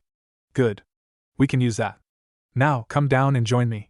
We have patrols to avoid and little time before ANBU begins to search. No one expected mere students to hide so well. The teens slowly opened the door and exited the building. A man in a mask much like an ANBU waited. Now follow me. If you fail to follow or attract attention, the offer will be rescinded. Naruto and Sakura followed the masked ninja for over an hour as he moved in an almost random fashion around the village. They nearly lost him once but reached the goal the person intended. They were directed to go down and access into the tunnels under the village. The heavy iron cover slid into place with a clank and the pair descended into the unknown. Sarutobi Hiruzen, the Sandaime Hokage, was annoyed. He should have been pleased because his plan was finally working. If anything, his plan was going too well. This meeting with the investigators and other people involved in the case was more window dressing, but it could turn against the people he was trying to protect. All right, we are all here. Inoichi, what has happened with this case? He asked. Yamanaka Inoichi stood and looked at the various people in the room. Well, this started out looking like a simple fight between 2 teachers that got out of hand. However, other evidence has been gathered by ANBU to show it is something else entirely. Yesterday morning, a shop owner found some bloody uniforms in her trash. ANBU was called since they handle things of that nature. A routine check of other businesses close by showed that a ninja supply store had been burglarized during the night. Several shelves had been knocked over and the owner thinks some clothing may have been taken. The uniforms had the names of Haruno and Uzumaki sewn into them. The pair was then called in for questioning but neither could be found. A wider search of the village by multiple genin squads turned up nothing. The apartment of Uzumaki was sealed pending further investigation. The blood on the clothing was analyzed and found to match both men in the attack. The past 12 hours have changed things. The hospital reports that one of the instructors involved has died of his wounds. During the night, the apartment of Uzumaki had been entered in spite of seals on all doors and windows. Multiple items had been removed including food and weapons. We were unable to trace them once they left the roof. Inuzuka hounds at the scene to track the culprits were rendered useless by sneezing powder. Weapons? How did a student get hold of real weapons? One secretary asked. ANBU and Jonin reports show that Uzumaki scavenges used and broken weaponry from training areas he has access to and sells the materials he gathers to local blacksmiths. He has done this for years now. He kept a portion of what he found. Continuing on, officers interviewed members of the class. One of the wounded instructors was assigned. Uzumaki and Haruno were members of that class and had been frequently punished for sleeping in class or not paying attention. They had been asked to remain after class the day before the attacks. Class records show they were on the edge of being failed completely. The files of the 2 also had a consequence for failing the class of being sent to the daimyo's legions. They generated a murmur in the briefing room. Being sent to the legions was for criminals and thieves. It involved having a person's chakra sealed and the person branded. It was a painful process that many would commit suicide to avoid. Sarutobi just sat quietly with a stern look on his face. Intelligence has come up with the following chain of event based on current evidence. The instructor wanted to see Uzumaki and Haruno, likely to inform them that they were failing the class. The pair must have attacked him and wounded him. The noise would have attracted another instructor. This person had been an earlier instructor for the pair, and interviews show he was harsher on the pair than their current one. He was wounded much more heavily. We think they then set things up to look like the instructors had attacked each other and fled. In the merchants' district, they burglarized a clothing shop and threw out the bloody clothing. We have no clue what they did next, as we have been unable to locate them. One of the jonin in the room sneered, "How hard is it to find a pair of students? You must not have been trying very hard." Inoichi looked back. "Yesterday we were looking for a pair of students who might have been witnesses to a crime. We did not assume at the time they might have been responsible for it. The evidence of the bloody clothing was not connected to the case until late last night. Different divisions were handling two separate cases. Once they were brought together, the larger case is more sinister." Nara Shikaku spoke up next. "Do not forget, this boy is Uzumaki Naruto. He has demonstrated in the past an ability to hide and evade capture that is far beyond his training level. His painting of the Hokage Mountain and subsequent chase around Konoha should be noted as such a feat, showing his level of skill. His only true weakness is his lack of discipline and impetuousness. Haruno is a highly intelligent girl whose only reason for being in that class was her lack of physical ability in the academy. If they are working in concert, they would be a formidable team. My son and Inoichi's daughter went to academy with these two. Uzumaki had a large crush on the girl and would be easily swayed if both were desperate. Her intelligence, coupled with his skills and the past 6 months of intense military training, would make them the equal of most genin teams." Sarutobi growled, "I have heard enough. Send word to all ninja in Konoha. I want the pair of them captured and brought in alive. With Uzumaki's condition, his death or the death of the girl could trigger him to release what he contains. This will not be allowed to happen. I trust the Yondame's seal, but it is also powered by his will. Up until now, he has not been given a reason to release the demon. But I foolishly allowed my anger at him to influence my decisions about him. Bring them both in alive unless you wish for Konoha to die." The meeting adjourned. Sarutobi motioned for Inoichi and Shikaku to remain behind. He spoke to the jonin in low tones. "Thank you for your help in this briefing. At least 2 of Danzo's people were in this meeting. The information you presented would make most sensible people afraid to try to kill either Naruto or Sakura, so that is the best we can do for them for now. Tell Ibiki to get all the men he can trust absolutely. In less than 72 hours, we are going to pull out this offending route. Shibi should have a solid location trace by then." The room they were waiting in was barely lit by a single 15-watt bulb. Naruto sat somewhat calmly, trying to look like he was meditating, while Sakura was nervous in the enclosed space. Finally she snapped, "How can you just sit there calmly, Naruto? They left us alone in here." Naruto opened one eye and looked at Sakura. "No, they haven't. We're still on duty." When the pink-haired girl looked at him, he raised one eyebrow slightly. She seemed to get the message and started to calm down. "Sakura-chan, I always know when someone is watching me, even the NBU." The words rung in her memory. They were being watched and tested right now. They were on duty. "Interesting," a voice murmured. "They have some more intimate knowledge of each other than we had thought." "What do you mean, sir?" asked one person in the darkness. He was reassuring her. "Did you notice how she calmed down after he spoke? What shall we do about it, Danzo-sama?" "Nothing for now. Assign them to Trainer 6. He only has 1 student at this time. They might work well with that one. His emotional training is nearly complete and his skills would complement the pair. I am loath to separate them until they get more conditioned. Keeping them together is a smaller security risk. If what our people say is true, disposing of her directly could cause trouble. Keep them away from the core areas." Sakura looked up as the door finally opened. A gray-haired boy in his late teens stood there. "Exit the room and follow," was all he said. Naruto and Sakura looked at each other before following. The older teen led them along a winding path until they came to another room. The teen gestured for Naruto and Sakura to enter. The room they entered was tiled and looked like a shower room. "Remove all of your clothing and place it on the table," the teen said in a steady voice as he pointed to a table. Naruto and Sakura just looked at him. When neither moved, the teen repeated, "Remove all of your clothing and place it on the table. Compliance is required." Sakura's eyebrow twitched as her temper flared. "I am not getting naked in front of you perverts." The gray-haired teen just looked at Sakura. "Failure to comply will result in your being removed from this facility and turned over to the Hokage to exact the death sentence awaiting you for the killing of a Konoha ninja. Remove all of your clothing and place it on the table." Slowly, Naruto started removing his clothes, and shortly afterwards Sakura started to remove hers as well. The gray-haired boy waited in silence in the hallway without a sign of emotion on his face. Sakura's anger faded as her sense of modesty took over. She glanced at Naruto, who made sure to stare at a spot on the wall just over the door. Inside she smiled, as she knew he was trying to respect her as much as he could. She had wished someone she loved would be the first to see her naked, but that option had gone when they agreed to this mission. Her anger returned enough for her to not try to hide behind her arms, as the older teen had not even reacted. "Wash yourselves then return to this spot," the gray-haired teen said as he pointed at the showers. Naruto just turned and just went to the shower, deliberately not looking at Sakura. She turned as well and went. The water was tepid at best and only had on and off as settings. Both quickly finished and waded back where they had started. The older teen had removed everything from the table and it only contained 2 towels, 2 plain jumpsuits, and their sandals. "You will be taken to your sleeping quarters now," he said in that annoying monotone of his. Naruto leaned close to Sakura after they had dried and gotten the jumpsuits on. Before he could speak a word, the older boy said, "Talking outside of relaying mission information is prohibited." Naruto narrowed his eyes at the gray-haired teen but decided to bide his time. Instead he spoke in a low voice, "I assume there is some list of all these rules of yours somewhere? All root members do as they are commanded to. That is all you need to worry about," was the reply. "Funny, I don't recall saying I was becoming a root member," Naruto countered in the same low tone as before. "I was made an offer of an alternative, and I've seen so far are flunkies. I am waiting for the rest of the offer. You followed, you entered this facility. That implies acceptance. If you go against that, you risk harm befalling your comrade. You harm one hair on Sakura-chan and I will bring this entire complex down around your ears," Naruto said with a growl. "That is a hollow threat.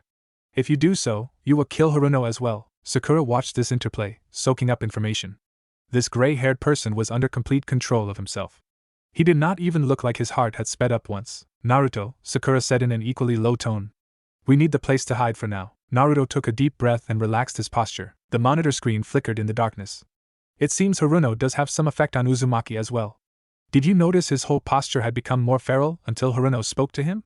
She might be of more use than we had first thought if she can help control him." "We shall see," Danzo replied. "We shall see. Wake them after 1 hour of sleep but do not let them know how much time has passed. After that, they never get more than 4 hours of rest per day." Naruto and Sakura were led to adjacent cells close to the shower room. Each was a 10 feet by 6 feet with a sleeping mat and a toilet. The gray-haired teen ushered each into a cell and the doors were bolted from the outside. Sakura lay down to rest some in spite of not really needing sleep yet. The sleeping mat was barely thicker than a gym mat. "They apparently do not go for comfort here. I hope Naruto was able to keep track of where we are. I lost track after we were brought underground. Between low light and large areas with none, I cannot even be sure if we passed any side tunnels." Naruto lay back as well. He was troubled by the fact that the old man had not given them a means to contact him. He understood the reasons from his training in the past 6 months, but he still didn't like it. Sleep nagged at the edge of his consciousness, as he thought of what else he could do. Barely after both teens had fallen asleep, they were awakened. The gray-haired boy had both of them follow him to an open area but still underground. "This is where you shall train. En route, there's only the mission. Your mission right now is to obey. For you training, I have been given the name Shin. There will be another joining us shortly. Until then, you will spar with each other." Naruto and Sakura faced each other and began with basic sparring motions when Shin called for them to stop. "That is not sparring. You are merely exercising. When you spar here, you are doing your best to deal damage to your opponent. Do you understand?" Naruto was tempted to glare but only replied, "Yes, sir." He faced Sakura again and went at her full force.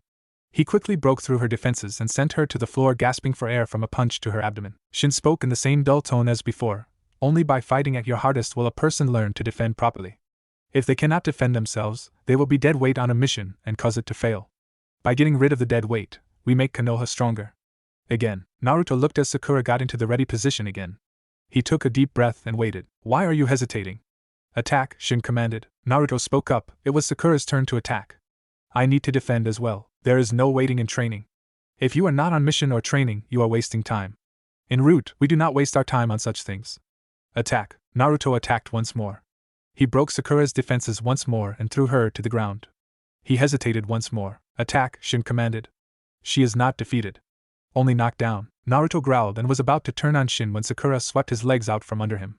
He fell flat on his back, momentarily stunned. Sakura rolled into a somersault and brought both heels down on Naruto's chest. He coughed loudly as he could not breathe for a moment before Sakura struck again with an elbow just below his sternum. He swung a backhand into her face to get her off of him. She rolled with it so it did little damage as she quickly rose to her feet. Naruto rolled onto all fours when she kicked him in the ribs. He caught the foot with one arm against his body. He turned his head to look at Sakura. Sakura shifted her weight to her trapped leg and lifted her other foot to kick Naruto in the face. He let loose his grip on her foot as he rolled away. Both staggered to their feet as Naruto checked his nose for breakage. It was only bloody. He snorted in and spat out blood to one side. She settled into a stance and found her ankle hurting slightly, likely a twist from her last fall with Naruto holding it. Kontanen, Shin said in his same monotone. Come on, Naruto. Not going to let a girl beat you, are you? Sakura taunted. Naruto and Sakura both attacked. A single bug crawled out of a sewer grate and took to the air. A short time later a patrol of ANBU stopped nearby. They searched a building before going to the next and on down the block. Roughly an hour after they left, a long line of rice-sized bugs marched in files down the grate. Yugugo was off duty that evening, so she made it a point to visit Hiro. She found Hiro talking to Kakashi. Both men got quiet once she entered the shop. No need to stop on my account, boys, she commented. We're all on the same side here. Hiro smiled and waved Yugugo over. I was just telling Kakashi about the burglary I had the other night. He just got back into town from a long mission. Yeah, a pair of desperate criminals, I heard, Yugugo said with a chuckle. I heard a rumor they snuck past a pair of genin teams and ANBU seals on every door and window into Uzumaki's apartment, Hiro said. That boy is as good as the gang said. How the hell did he not pass the academy, Kakashi? The exit exam is not geared towards someone having so much chakra that they overload a simple clone, plus certain people made sure he would not pass on his own merits, Kakashi replied. I peeked in on him a few times since then. Getting proper training, he was a certain pass, but now I wonder what is going to happen. Don't forget Pink either, Kakashi, Yugugo growled out. You failed her already. All she needed was a serious dose of reality, and she improved almost as fast as Uzumaki did under quality training. Both of them have potential written all over them. Kakashi looked stunned. You're not serious, are you? Yugugo smirked, completely serious. I think Inu needs to go have a discussion with the primary about this as soon as possible. No tardiness either, Kakashi narrowed his lone eye. She is very serious if she brings that into this. Even with Hiro a part of the gang and all, mentioning it in the open like that is dangerous. Kakashi muttered, I'll let him know about it. The one-eyed Jonin left with a troubled look on his face. Hiro waited a few minutes before speaking. He wasn't in on the Hokage's plans, was he? No, Sarutobi-sama had intended to make Kakashi the kid's Jonin-sensei along with Pinky and the Uchiha. He figured a team so much like his own genin squad might pull the scarecrow out of his mental funk. On duty, the man is a genius, but off duty, he's a mental cripple. After seeing what we found after the kid failed and everything with Root being dug up, the Hokage figured he should focus on digging out Root before something happened in Konoha. I also heard the Uchiha is not fitting in too well with his current team, Hiro chuckled. A huge understatement there, Hiro. The kid is causing more problems than Uzumaki had with pranks. I have heard teething babies whine less than that prima donna. That team is so dysfunctional they are screwing up D ranks. That boy needs someone his own age to knock him on his butt. The only reason that team even has a C rank to qualify for the exams in a few weeks is that the Hokage wanted a quiet couple of weeks and sent them on a snipe hunt near the border with Wind Country looking for bandits. Hiro roared with laughter until Yugugo threatened to hit him. Sakura felt like she had been run over by a wagon. Even with Naruto's help she could barely stand as the pair was led to the showers. She did not even care Naruto was right behind her as she pulled off the jumpsuit to wash. She just looked down her body. The bruises were already forming. She could have gone easier, but she was doing what needed to be done. The taunts she had made to get Naruto to fight all out had hurt her physically once he had really gotten going. She just put her hands on the wall and let the water rain down over her head. Naruto had only glanced at Sakura to make sure she would not collapse. The bruises he saw on her legs and back made him wince. He did not even get a stirring from seeing her naked. All he felt was guilt that he had beaten his only friend so badly. His own bruises were fading like they always had for him. In about an hour he would be recovered as if he had never fought. Sakura-chan, I'm sorry, he said in a quiet voice. Don't worry about it, Naruto. I hit you often enough in the past. Some payback is karma, eh?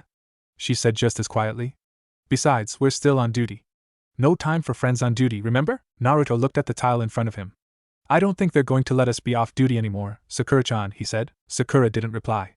She just nodded. Sarutobi glared at Kakashi as the Jonin was standing on the other side of his desk. He had been about to leave the office when Kakashi had shown up. Kat suggested that Inu have a talk with the primary, Hokage-sama, Kakashi said in a contrite voice. Sarutobi sat down and shook his head slowly. So much for a quiet evening to rest while other people make the needed preparations. He was not in the mood to deal with Kakashi right now, but the Jonin would be an asset in the next few days. Kakashi, I don't know if I can trust Inu right now. I need someone who is all there, not a burnout, he said in a slow, deliberate voice. Kakashi's visible eye widened at what the Hokage had said. Sir, No, just listen, Kakashi. I wanted you to be a Jonin sensei to a team that even you would not turn down if you took the time to look underneath the underneath, as you like to say. Haruno, Uchiha, and Uzumaki were my original choices for your team. That was a deliberate choice on my part to help you. They would have been a mirror of Team Minato before your incident. Other circumstances forced me to change that decision. Kakashi seemed to shrink into himself at what the Hokage had said. His mind took in what the leader had said and saw the parallels. Naruto as Obito, Sakura as Rin and Sasuke as Kakashi. The Hokage was trying to give him a chance to redeem himself in his own eyes by not failing his team this time. But he had failed the team he had been given because he was not looking forward, just dwelling in the past. Without Naruto in the mix, he had not seen the similarities, so you understand a little now, Kakashi. Instead, something even I had not planned on has come about. While Inu's back was turned on Naruto, Danzo's minions were slowly poisoning his chances and making him an outcast. While he was under Inu's protection, Sarutobi finished with a shout. His father would be disappointed in you, Kakashi. Kakashi had no reply to the accusation because he knew it was true. Right now, Naruto and Sakura are in the hands of Danzo and his root. They are the bait to lead us to the nest of that traitor. By tomorrow evening, everything should be in place to rip it out completely. I have a special assignment for Inu to redeem himself, Kakashi. Kakashi looked up. During the raid, Inu's assignment will be to rescue and bring out his students, Haruno Sakura and Uzumaki Naruto. Sakura felt like she had just lain down when her cell door opened and she was told to get up by Shin. The second day of physical training had been worse than the first. All of her bruises pained her, and she could barely move. She struggled to get up and obey the gray-haired boy. A calloused hand slid into hers. She lifted her head to see it was Naruto helping her to her feet. She stretched slightly as the pair walked after Shin. The small eating area had another person in it today, a dark-haired boy with pale white skin. It looked like he had rarely been out in the sun. He looked up from his bowl of something without expression. Naruto pushed Sakura into a chair and went up to the serving area to return with 2 bowls of something brown. He slid one to Sakura along with a spoon. Even after a few meals like this, she could not even think of the goop as food. It had no taste and there was nothing to give it any. The only difference in it was that the color changed slightly each time. Tofu tasted good in comparison. In spite of her disgust, she began shoveling it into her mouth. Her hunger would not wait. What passed for food never seemed to fill her up. She was exhausted. She tried to focus past her sore muscles and bruises. She had gotten to sleep 3 times since coming to this place. None of them seemed to be for very long. She was getting used to simply doing what she was told. It felt worse than during remedial PT and later chakra training. They were starting to do something to her, but she didn't have the energy to resist. Naruto looked at Sakura eating almost mechanically. Her eyes told of her exhaustion, but he was not much better. He was hungry. He was tired, but he seemed to be finding the energy to keep going from somewhere. He was not getting better or worse off, just continuing to hold on at the same low point. She never showed any expression at them, but Naruto did notice that the gray-haired teen would keep working Naruto after Sakura couldn't continue. When she couldn't go on, Shin made the girls simply stand at attention, while Naruto continued with exercises. Root was trying to break them. Once the food was eaten, Shin indicated for them and the dark-haired boy to follow. Sarutobi called the clan leaders and all of his advisors together late in the afternoon. He needed to be a distraction on his own while his ANBU did the work. The upcoming Chunin exams was a good reason to gather them all together. The tower had many fewer people in it today. Several people had gotten sick during the morning and in the afternoon several more had begun vomiting. Sarutobi called for the meeting to be held in the Academy Room 301 where the first exam would be given. Once Sarutobi left, ANBU slipped into the tower and quietly took away about 24 people. Kakashi pulled out his old mask. The dog face on it almost mocked him. It looked like it was on guard, but he knew he had not been that attentive when he last wore it. Inu had a good reputation once, and now he had a chance to reclaim it in the future. He just had to reach out and take it. The mask slid into place. Hiro got his people together. All the physically capable would watch the known exits of the underground tunnels Root preferred to work out of. Blue Aardvark had known more than it had let on. They were all over Konoha and while technically retired never quite gave up on being who they were. Bits of information always were passed between them and as a whole they passed it on to active duty ANBU members. Root had been a thorn to them since it had been officially disbanded but never dissolved. Now, it would be pulled out like the weed it was. Naruto and Sakura faced the dark-haired boy together. So far he had beaten them both quite badly in sparring. Naruto was not certain but this guy had to be at least Chunin level already, and Shin had called him just another trainee. The blonde helped the pink-haired girl to stand as he popped her dislocated finger back into place. Under his breath he talked to her. Okay, I think I have a plan to get this guy at least once. Shin said it is a spar, right? But he never said anything about rules. We are using our best stuff on this guy and not getting anywhere separately. We need to work this together. Sakura could barely open one swollen eye after the sparring from today and was willing to try anything at this point to get a few shots in. What are we doing? When you see me make a ram seal, close your eyes and wait for the flash. Then you take out his ability to breathe. I'm gonna beat on Shin too if he falls for it, Naruto said. Sakura nodded and moved off to Naruto's left. Naruto charged headlong at the dark-haired boy once more but pulled up at about 3 steps from him and focused his chakra and made a ram seal. Sakura ran up trailing and was ready for it. The chakra flash Naruto created lit the room bright enough to make Sakura's eyes hurt even when closed. The flash faded as she ran past and jumped at the dark-haired teen. She saw his hands up by his face, and she grinned fairly as her foot connected a side kick with the boy's stomach. She was surprised, however, when the boy shattered and she was sprayed with ink. Sakura managed to roll as the resistance to her kick vanished. Naruto heard a sound to one side as the dark-haired boy was scribbling on a scroll. He followed with a hand sign and a new clone rose. Damn it, Naruto thought. He is one step ahead of us. Naruto really wanted some weapons at that point. He was getting tired of everything in this place. He wanted to sleep. He wanted some ramen. He was fed up with playing to these traitors. Enough, Shin called out. It is time to stop for now. Sakura, let me see your hand. Shin made a hand sign and his hand glowed green as he ran it over Sakura's finger. Some minor damage to a couple of ligaments. Hold still. Shin then focused as he held the palm over the wounded area. Naruto yelled, you can heal, but you let Sakura-chan be in pain from all kinds of bruising for days now. What about her eye? Shin looked at Naruto but still never changed his expression. Healing simple bruising is a poor use of limited healing ability. The bruising reminds her that she should improve in her taijutsu ability. However, in the case of her finger, she would be limited should the damage heal incorrectly. Waiting 2 weeks for that to occur would be a waste of valuable resources. In this case, it makes sense to provide healing for that area. Naruto grumbled his annoyance. He could not fathom why he was feeling so angry at everything the past day. Instead of dealing with Shin, he looked at the dark-haired boy. Do you have a name? Heck, can you even speak? The dark-haired boy looked to Shin, who nodded briefly as he still focused on Sakura's finger. I have no assigned name at this time, he said blankly. Naruto frowned. I can't get your attention with a heiyu. I'll call you Gashi Artist since you draw stuff for jutsu. Shin finished his healing on Sakura's finger and turned away. Follow, he commanded. Sarutobi was discussing the upcoming Chunin exam with the clan elders and his advisors. He had always liked hearing other people's opinions and gave them weight in his own decision-making. He agreed that allowing as many possible teams of genin to participate in the upcoming exams would be a benefit to Konoha. Limiting it to just the elites like on foreign exams would never let Konoha find hidden diamonds in the rough. Some of the more revered clans grumbled at the idea, but they understood that a strong Konoha would make them look better in the long term. The meeting was interrupted when a noise of a body falling sounded outside the room. The ANBU at the door came to alert but recognized the ninja who came in the room. The ANBU who entered bowed to Sarutobi. My apologies, Hokage-sama. A spy who was listening in on this meeting was just disposed of. Everything is secure. Good, send out the alert, dear, Sarutobi replied. The people in the meeting frowned at hearing of a spy, but Sarutobi just raised a calming hand. We must always be cautious of spies and people who would harm the Konoha that we all love. Isn't that right, Danzo? He asked. The old crippled advisor nodded. Konoha must always be protected, Hokage-sama. Sarutobi hardened his features and looked squarely at Danzo. I take it that your failure at disbanding Root when ordered was your way of protecting Konoha, Danzo? Danzo narrowed his soul eye at Sarutobi. What are you referring to, Hokage-sama? Root was stopped after the last war at your order. It no longer exists. The time for games is over, Danzo. The spy the ANB you just eliminated was your man. The same man that has followed you to every meeting in the tower for the past year. Your spies working in the tower administration have been apprehended. Your facility is being raided as we speak.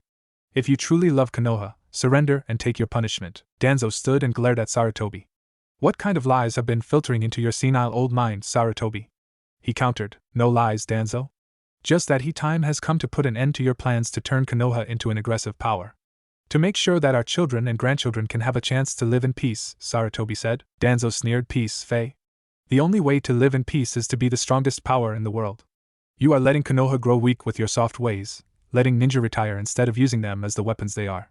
You talk of peace and allow lesser villages to grow strong. You allow enemy ninja to live and allow bandits to be turned over to daimyos for trial instead of executing them as you should. That is the law the daimyos set forth and Konoha will obey it. We serve him, not the other way around. As far as my so-called softness, people should not live in fear of their rulers.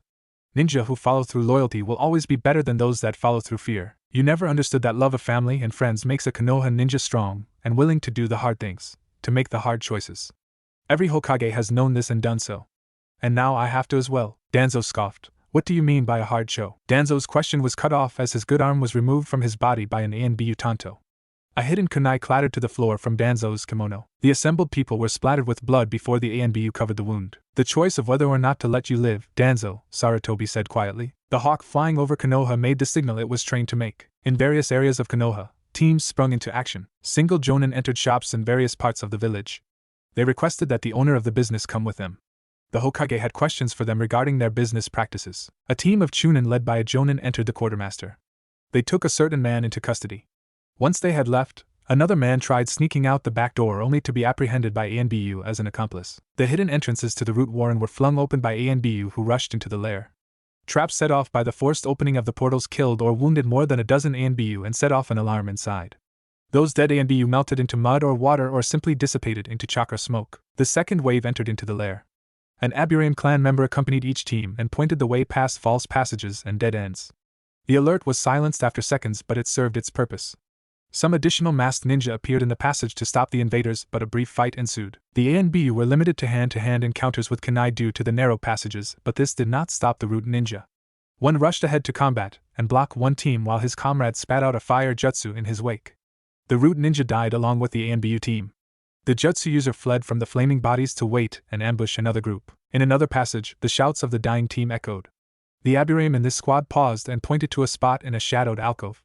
Flung kunai peppered the shadow before a single root ninja collapsed out of it. With that ambush thwarted, the Aburame waved the team forward. Naruto and Sakura stopped eating and both looked up as the alert sounded. Shin and the dark-haired boy Naruto had dubbed Gashi both looked around before Shin stood. "Follow," he commanded as he strode out of the room. Gashi followed immediately and Sakura looked at Naruto, who shrugged and got up to follow. The spies caught up to the root agents outside of the door. Shin looked both ways and listened before heading down a corridor Naruto and Sakura had never been down. "What is going on?" Naruto asked in a low voice. Shin was back at him in a moment with a drawn kunai to Naruto's neck. "If you speak again, you will die. Nod if you understand," he hissed. Naruto nodded and felt the kunai leave his throat. "Follow," Shin ordered again and moved off quickly with the other three following. Inu was impatient as his team made their way deeper in the root labyrinth. He trusted Shibi's clansmen and followed along behind the guide. Every so often their guide would call his bugs back within his body as the team passed through certain areas. The Chunin finally led them to a room that looked like a shower. The Aburame would not enter the shower room. This is where the primary scent trail leads to. A lesser scent trail leaves the room. Logic says it would be their gear.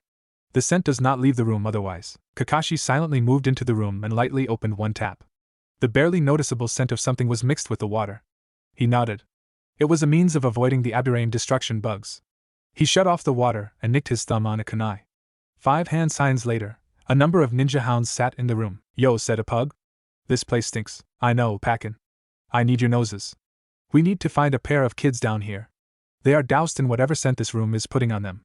The dogs all sniffed around the room and headed out the door.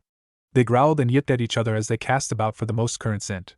Finally Pakin spoke to Kakashi. "The most recent one is here. They keep following the same trails." Kakashi nodded and turned to the Aburame. "Take the squad with you and follow your bug's original scent trail. Likely that should be an equipment room of some kind. Secure that and recover anything belonging to the targets." The group with Kakashi nodded and took off down a different hall. Kakashi turned and followed his hounds deeper into the labyrinth. They quickly found a training room and beyond that an eating area with several half-eaten bowls of something green. The hounds all avoided the bowls. The freshest trail led out a different doorway. Kakashi had the scent himself now and hurried after the missing youths. Naruto stumbled after Shin and Gashi and helped along Sakura as they heard voices and battles in the corridors around them. The 2 older boys knew their way through this maze of passages and Naruto didn't. Something serious was happening. They passed a single body wearing a mask but not wearing normal ANBU clothes. He must be a root member, Naruto thought. Out of a side tunnel, a wounded ANBU operative appeared and grappled with Naruto. The man dropped a small gas pellet, which puffed out a cloud around Naruto and Sakura. The blonde could only grab onto the man in a reaction and tried to not get carried to the floor. Sakura slumped against the wall for a moment before responding to the attack. Her leg came up between her enemy's legs at full force. There was a grunt before the man paused in his attack on Naruto. A second kick did the job as the man released Naruto. The blonde followed up by grabbing the head and held it while he struck with a knee directly to the mask of the ANBU where he estimated was the chin. The mask shattered under the force of the blow, and the man fell to the ground stunned. Naruto grunted in pain. "Okay, that was not a good idea to do that. It just looked so cool in the movies I figured it was a real move. Those masks are hard," he thought. He stumbled away from the fallen man and hurried after Shin and Gashi. The entire melee had taken under 10 seconds. Neither of them had even thought about it, just reacted. Shin led them deeper into the tunnels. 4 ninja boiled up out of the ground into the alley. The masked root ninja quickly shed their armor and masks. Without the distinctive root garb, they could pass as ordinary ninja and clear the area to safety. The 3 men and 1 woman then quietly began to walk toward the marketplace when a fireball forced them back into the alley. A group of blue masked ninja wearing blue robes stood on the eaves above them. "Surrender, root ninja. You cannot escape," one spoke in an authoritative voice. The woman pulled out a handful of kunai with exploding tags and activated them in the same motion. Before she could hurl them, she was struck by a half-dozen kunai herself. The activated tags fell to the ground and exploded. The buildings on both sides of the alley were heavily damaged by the blast. The 4 root ninja died. The blue-masked ninja jumped down to render aid to the wounded civilians. A Jonin was leading what appeared to be a squad of Chunin out one gate of Konoha when a swarm of bugs landed on the group. The ninja all screamed as their chakra was drained. The gate guards were shocked by this, and went to aid the team until an ANBU motioned for them to wait. They are spies. The guards were scared and one stammered out, but their papers were legitimate. The ANBU only nodded, the papers likely were legitimate. However, the people were not. Bind them and do not let them escape. Someone will come for them shortly. The ANBU returned to hiding after that while the bugs retreated back into the trees. Another explosion rocked the market district. The ground under a shop collapsed as its hidden supports were destroyed. Several ninja leapt out of the hole and raced off in several directions past screaming civilians. A pair of ANBU followed as 2 others lay wounded. One woman was knocked out but was being tended to by her teammate as he wrapped a bandage over his own wound. The moving wounded ANBU waved off the healthy team members to pursue the enemy. They could only follow 2 of the escaping enemy. They split up and pursued. Inu made his way following the scent. Fear laced into the trail now as Pakken led the way. He saw a wounded ANBU struggling to rise. He paused to help the man and the agent gasped out, "I saw the blonde and pink-haired kids down here. I tried to gas them but they took me by surprise after catching a good whiff of it. Watch out for her kicks cause she got really good aim." Inu nodded. "How long ago?" "Not even 2 minutes ago," the man gasped out in a cough. Kakashi continued on his mission. Now a moment of doubt crept into his mind. Had the teens gone over to the side of Root? A lone Root ninja crawled out of the tunnels and looked about with no expression. Danzo-sama must have fallen in his efforts to bring Konoha to glory. He stripped his clothing and doused himself with a bucket full of what looked like water. A vigorous scrub of his hair and a small bug fell out of the short strands. The man dried himself and put on civilian clothing. The young merchant would go back to his store and blend back into the population. His walk down the street was halted as a pair of men in blue robes appeared on either side of him. The Root man never noticed the sunban that impacted his neck as darkness took him. A squad entered a hallway full of bolted rooms. Panicked voices sounded from within. The massed special forces peeked into the various rooms. A dozen children of various ages between 5 and 10 were rescued from confinement. The older children seemed much more sedate than the younger, showing they had gone through some sort of emotional training. The squad originally with Kakashi had only a single person to deal with as they secured the equipment room. From within a weapons pouch belonging to Naruto crawled single Aburaim destruction bug. It flew over to land on the Aburaim Chunin and rest on the man's shoulder as it took in chakra. The man knew it was not one of his own colony, but allowed the small bug to feed. He dispersed his own bugs into the room and they quickly identified the personal property of the targets. The squad gathered the items and departed before sealing the room behind them. Sakura was in a haze now. She had just reacted when the masked man had attacked Naruto. She clung to the blonde as he led the pink-haired girl through the tunnels. The last of her strength was gone. She just wanted to eat, to get some sleep, to not have any more pain. She finally just closed her eyes and let herself slip away. Naruto suddenly found himself bearing the entire weight of his friend. He stopped to lift her up in his arms. Ahead of him Shin and Gashi stopped as well. "Leave her," Shin commanded. "The mission comes first.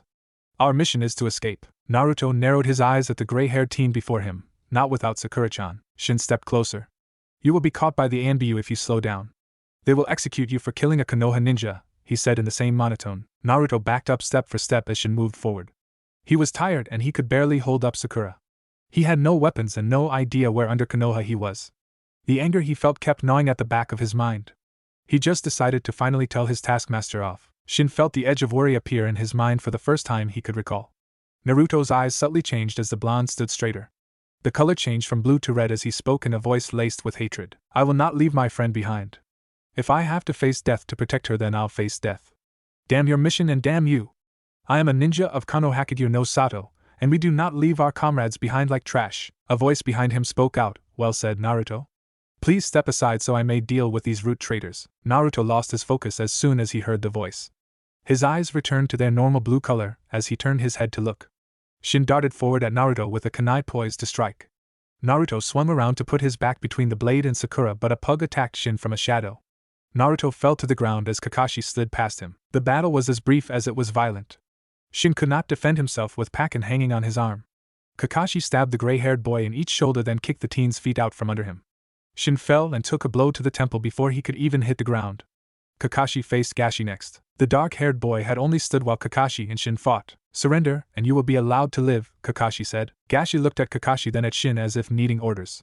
Kakashi took control of the situation by closing the gap and knocking out the unresisting teen. He pulled out some bits of wire to bind both Root ninja. Naruto was lightly shaking Sakura, trying to wake her. She was still breathing, so he was not very worried. He felt drained and wanted to collapse even more than ever. He lay her down on the ground and shakily stood back up as he kept feeling weaker. Kakashi turned to see the blonde-haired boy tending to his friend. Time to go, Naruto. Time to get you back home. Naruto narrowed his eyes and blinked, trying to clear up his tunnel vision. He kept trying to remember. He had seen this ANBU before. You knew? You used to carry me home when I always got lost in Konoha a long time ago. The dog-masked Kakashi nodded. So you do remember that, Naruto. Good. The Hokage was worried and sent me to get the pair of you out of here. Naruto nodded slowly as his eyes were closing.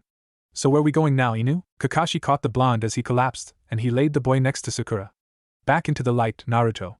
All three of us. Naruto woke suddenly and sat up in the hospital bed. He looked side to side, and his eyes focused on the flash of pink he saw in the next bed. Sakura lay sleeping on the bed next to him. He actually felt better than he had in weeks.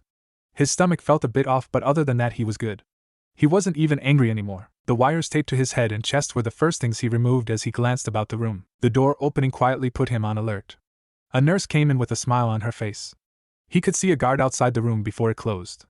The nurse stopped at the foot of the bed. You're awake a lot sooner than expected, Uzumaki-san, she said. With what you went through the past week, we thought you would be out at least another day. Naruto looked at her warily. What do you mean?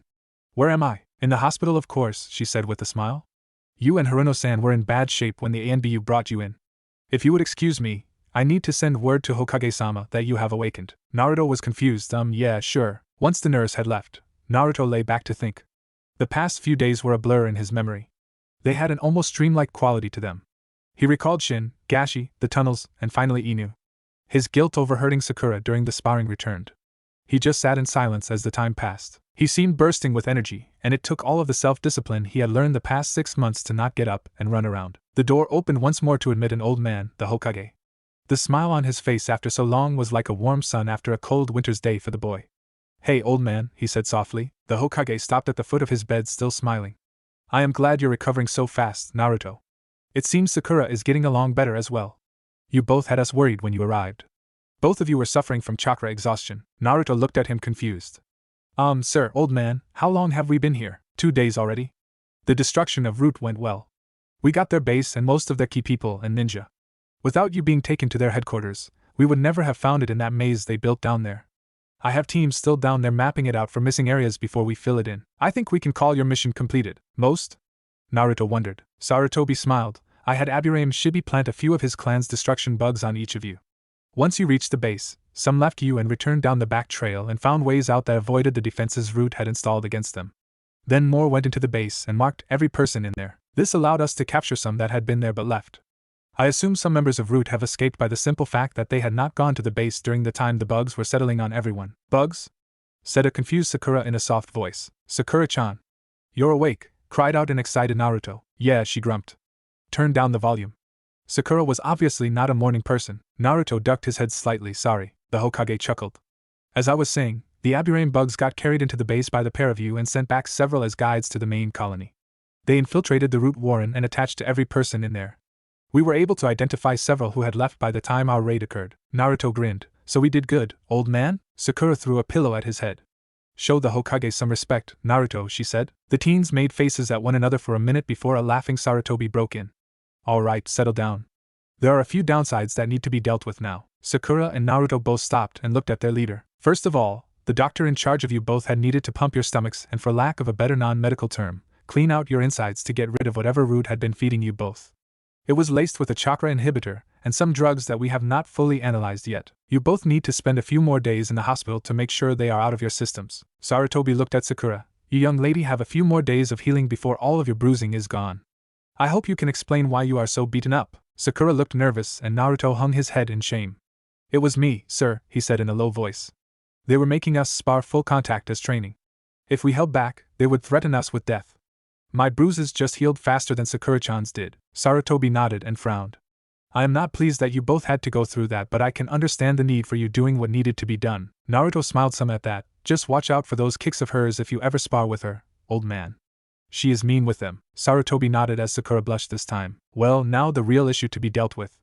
During your mission there was a large amount of intentional disinformation passed around regarding both of you.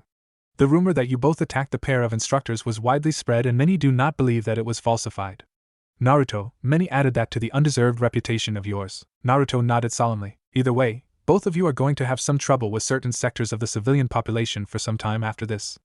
The ninja of Konoha were informed that you both were assigned the blame on my direct orders and that neither of you did the actual deed. Word that an enemy force was being built from within Konoha and that the pair of you were being used as bait to locate it was also given out. Sadly, that may lead to few other gen entrusting you closely for some time as well. I felt you both should know that right away because it might come up before you leave the hospital. Sakura sighed at hearing that. I'll save the rest of the official business for when you both get out of here. Now, since you both are up, I think you are both due some visitors. A number of people have been hoping to see you both, Sarutobi said. The aged leader went to the door and opened it before motioning to some people outside. Sakura's mother came in and hugged the teen. I was so worried about you, sweetheart. When you vanished like that, the Hokage came to see me that you were on a secret mission. The rumors were awful. He told me they were all lies and a cover story, but I still worried. Naruto watched the red-haired woman talk nonstop at Sakura after that while he just sat. Then he noticed a familiar face come in. Hiya Naruto, Iruka said. Naruto grinned as Iruka playfully bonked him on the head, and the pair caught up on the recent events. 2 days later, Naruto and Sakura were released from the hospital. The ANBU had returned the clothing recovered from the root equipment room but had held on to the rest of Naruto's weapons and scrolls. They gave him a receipt to claim it later instead. The normal attitude the ANBU operative would display was different to the pair and seemed to convey a bit of respect. A letter from Hiro was also included inviting them to come by and get some spares if they needed it. At a discount, of course. The pair had received visits from Team 10 but only a few members from their remedial class. They had never been well like there, so it did not bother them. Ayam had come in and brought them ramen once. Sakura felt strangely upset when the waitress had given Naruto a kiss on the cheek. At their release, they were escorted to the Hokage Tower. Naruto noticed a few openly glaring stares but also a few smiles in his direction. Sakura was not really prepared for the negative reaction but tried to not let it bother her. The training they both had over the previous months let her maintain a calm expression even if she was troubled inside. The days of both being unnoticed in their military clothing were over. One pair of eyes focused on the passing group. The thought behind them was malevolent but the face never changed. A short wait found them standing before the Hokage. The old leader stood and walked around his desk. He held out a ninja headband to each of them. The new metal gleamed in the light. The teens both smiled and took them. They quickly placed them on their foreheads and bowed to their Hokage. Sarutobi pointed them to the couch and motioned for them to sit. He sat in a chair adjacent to it. Now, there is a lot to tell both of you and a few decisions to be made. First is what to do with the pair of you. I have already assigned you both to a Jonin sensei, but I have been asked by a half-dozen others to consider them for the position. The ones asking include Kat and the man Hiro from the clothing store. Those two are the biggest surprise since neither of those people has shown any inclination to be a teacher. However, I am going to go with the choice I made 7 months ago when I was forming teams. Sakura narrowed her eyes slightly at that as the Hokage continued. I am going to place the pair of you with Hatake Kakashi. I know he failed you, Sakura, but that team was not the one I had originally intended. Believe it or not, Naruto was supposed to be a part of your team with Uchiha Sasuke. The third member of your team will depend on the outcome of the Chunin exams in 2 weeks. My main concern right now is where to place you. The elite program is where I would normally place both of you, but your mission has left you both with some negative publicity that many daimyos try to avoid when hiring elites. Also, by the same token, neither of you would fit well into the standard military program. You both are showing potential well above that skill level. We need to find a place for you, but the current organizational structure makes it difficult. So I needed to find something outside the current structure. After much thought, I decided to keep doing what I asked of both of you once already. I have decided you will be part of a team that answers directly to the Hokage, much like a junior version of ANBU. Officially, you will be counted among the elites, but your mission assignments will be less public and more military or black ops related ones. You will not be getting those ghastly public relations D-rank missions the rest of the elites get as genin. You would be getting more escort-style missions. You will likely be placed into situations that fall into the gray area when a normal elite team might not be the best choice and an ANBU team would be overkill. A shadow elite. Naruto looked over at Sakura and back to the Hokage. What about our future, old man? People are all talking about the Chunin exams and how that is the best way for a genin to advance in rank. If we are not a part of that, how will we get promoted? Sarutobi smiled at the boy. Your promotion to Chunin would be decided by me alone when you warrant it. You both have the right attitude but lack the practical experience right now. Kat will also be checking up on your training as it progresses. She will also help it along in some areas, especially with Sakura. Naruto looked happy while Sakura thought for a few seconds before speaking. Sir, about Kakashi-san, will he be like he was that time as my Jonin instructor? I mean, he was 3 hours late that one time I took his test. I don't know if that was part of it, but I remember in the academy, Iruka-sensei was saying that being on time was a part of being a ninja. Sarutobi chuckled. He will be on time for anything team-related, Sakura. He has had a few problems in his past that he is still dealing with, but I have stressed to him that he will not be having his lateness tolerated. Will it be just the 3 of us then? Naruto asked. That depends on the Chunin exams, Naruto, the Hokage replied. It depends on how the last potential member does during it. Sakura grinned as she lay back on the roof of Naruto's building.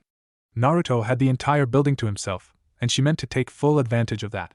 A cooler of sodas lay next to the lounge chair, and her bikini was as close to indecent as she dared. The best thing about the location was the height of the building and that it was far from the mountains, so peepers would not get much of a view. Not that there was much to see, she idly thought, but it was the principle of the thing. It had been a week since the extermination of Root. Her first attempt to sunbathe at the local pool had been met with mixed reaction. Too many people had been wary or downright hostile to her the few minutes she had been there. The Sandame's cover story to get Root to pick up Naruto and her had worked a little too well. Lots of civilians and low-ranking ninja actually thought she was dangerous. Sure, she had gone through an intense 6-month course that brought her to the best physical shape of her life. Her chakra was many times what it had been in the academy, and her control was nearly perfect. Her taijutsu and hand weapon skills were ranked at Chunin, but her practical experience was nearly zero. Her ninjutsu was only genin level, but that was due to the basic nature of the jutsu she had been taught. Drop her anywhere with a chance to survive and she would survive. The academy had made low-level warriors out of the elite-level genin they put out.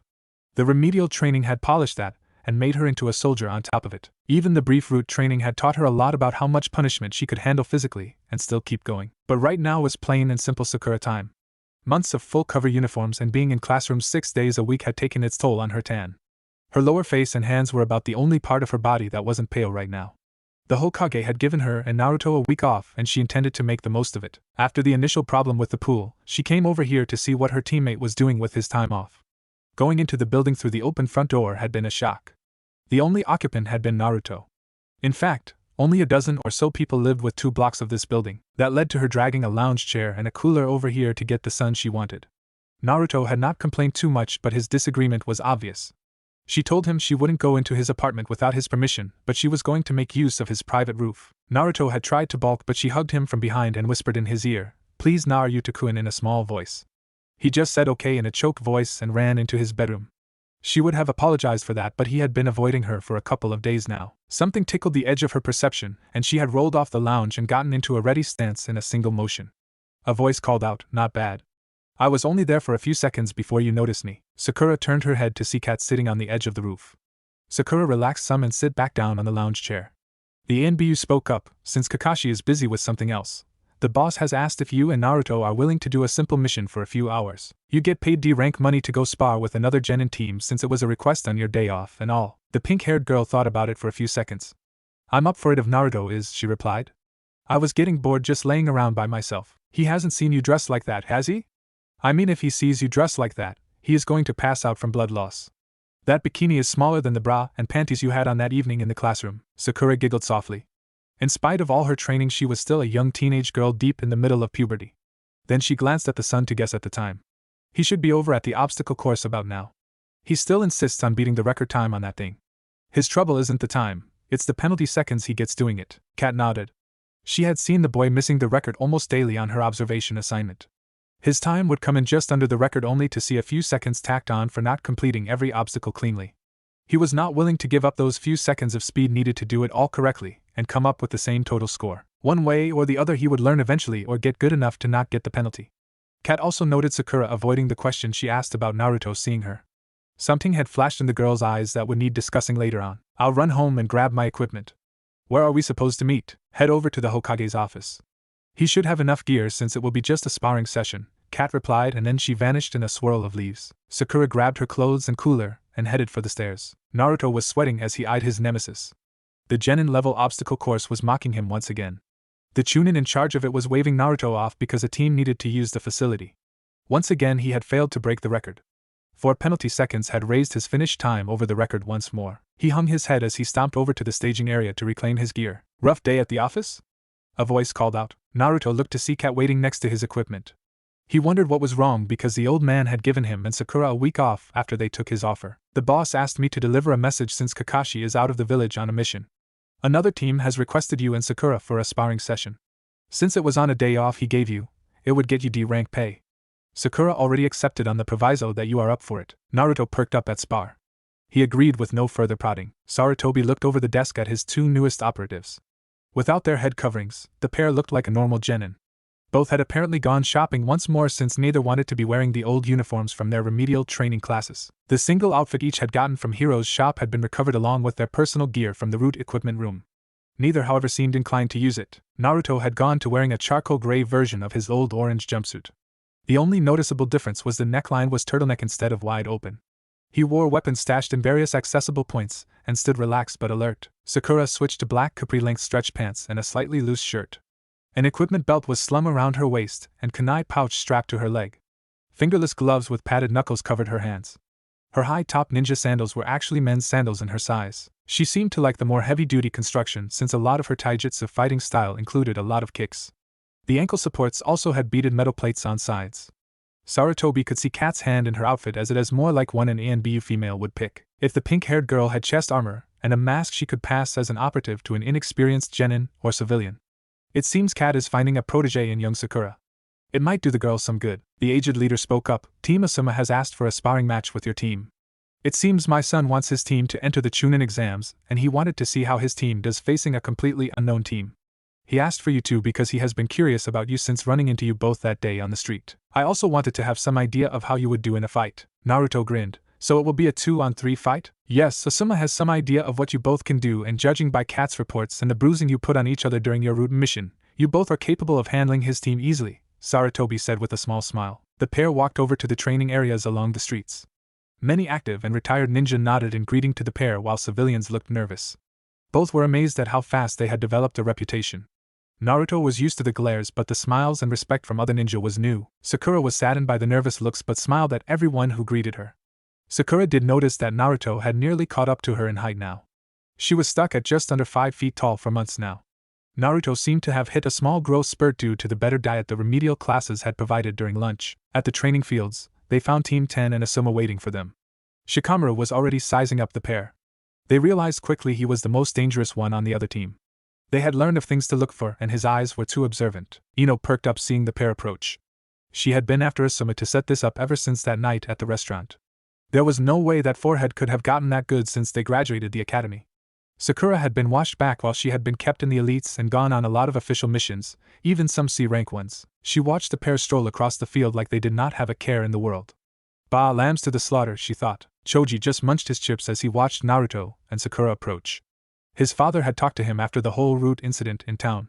He mentioned that Choji should never disrespect either of the pair. They had gone on a high Chunin ranked mission with no backup, with a strong chance of dying, and had gone into it with open eyes. The boy chewed more slowly as he had heard respect in his father's voice when Choji had thought of scoffing at them for failing out of elite. Someone his father respected was worth paying attention to. He would be careful today. Shikamaru was sizing up every movement that Sakura and Naruto made as they walked over. The pair seemed too relaxed. They had been invited to a spar, but Shikamaru knew it would be more than that. Ino had been badgering Asuma for weeks. They both looked professional and carried themselves more like Chunin or Jonin than Genin. When they were close enough, he could see their eyes. They were dangerous eyes and had been evaluating his team the entire time. Naruto's eyes focused directly on his own, and the blonde boy gave a small nod. Naruto knew he was being sized up. Shikamaru suppressed a shudder and turned to Ino and Choji. Guys, this is not going to be easy. I think Asuma-sensei was right when he said they could take us out, he said in a low voice to his teammates. Choji just grunted and nodded slightly while Ino looked at him, and just said, as if. Choji looked at the blonde girl. Ino, my father told me to give them respect. That should tell you something. Ino looked shocked. Chozo was a classic Akimichi in that he respected strength of body and character. For a pair of genin to have that from him was something she did not expect. She just nodded slowly after Choji spoke and decided to not say anything after that. She remembered some of the things that Asuma had said that night about the legions, and how Sakura had faced being sent to that without flinching. Ino knew she would have been whining like a 3-year-old if she had to face that.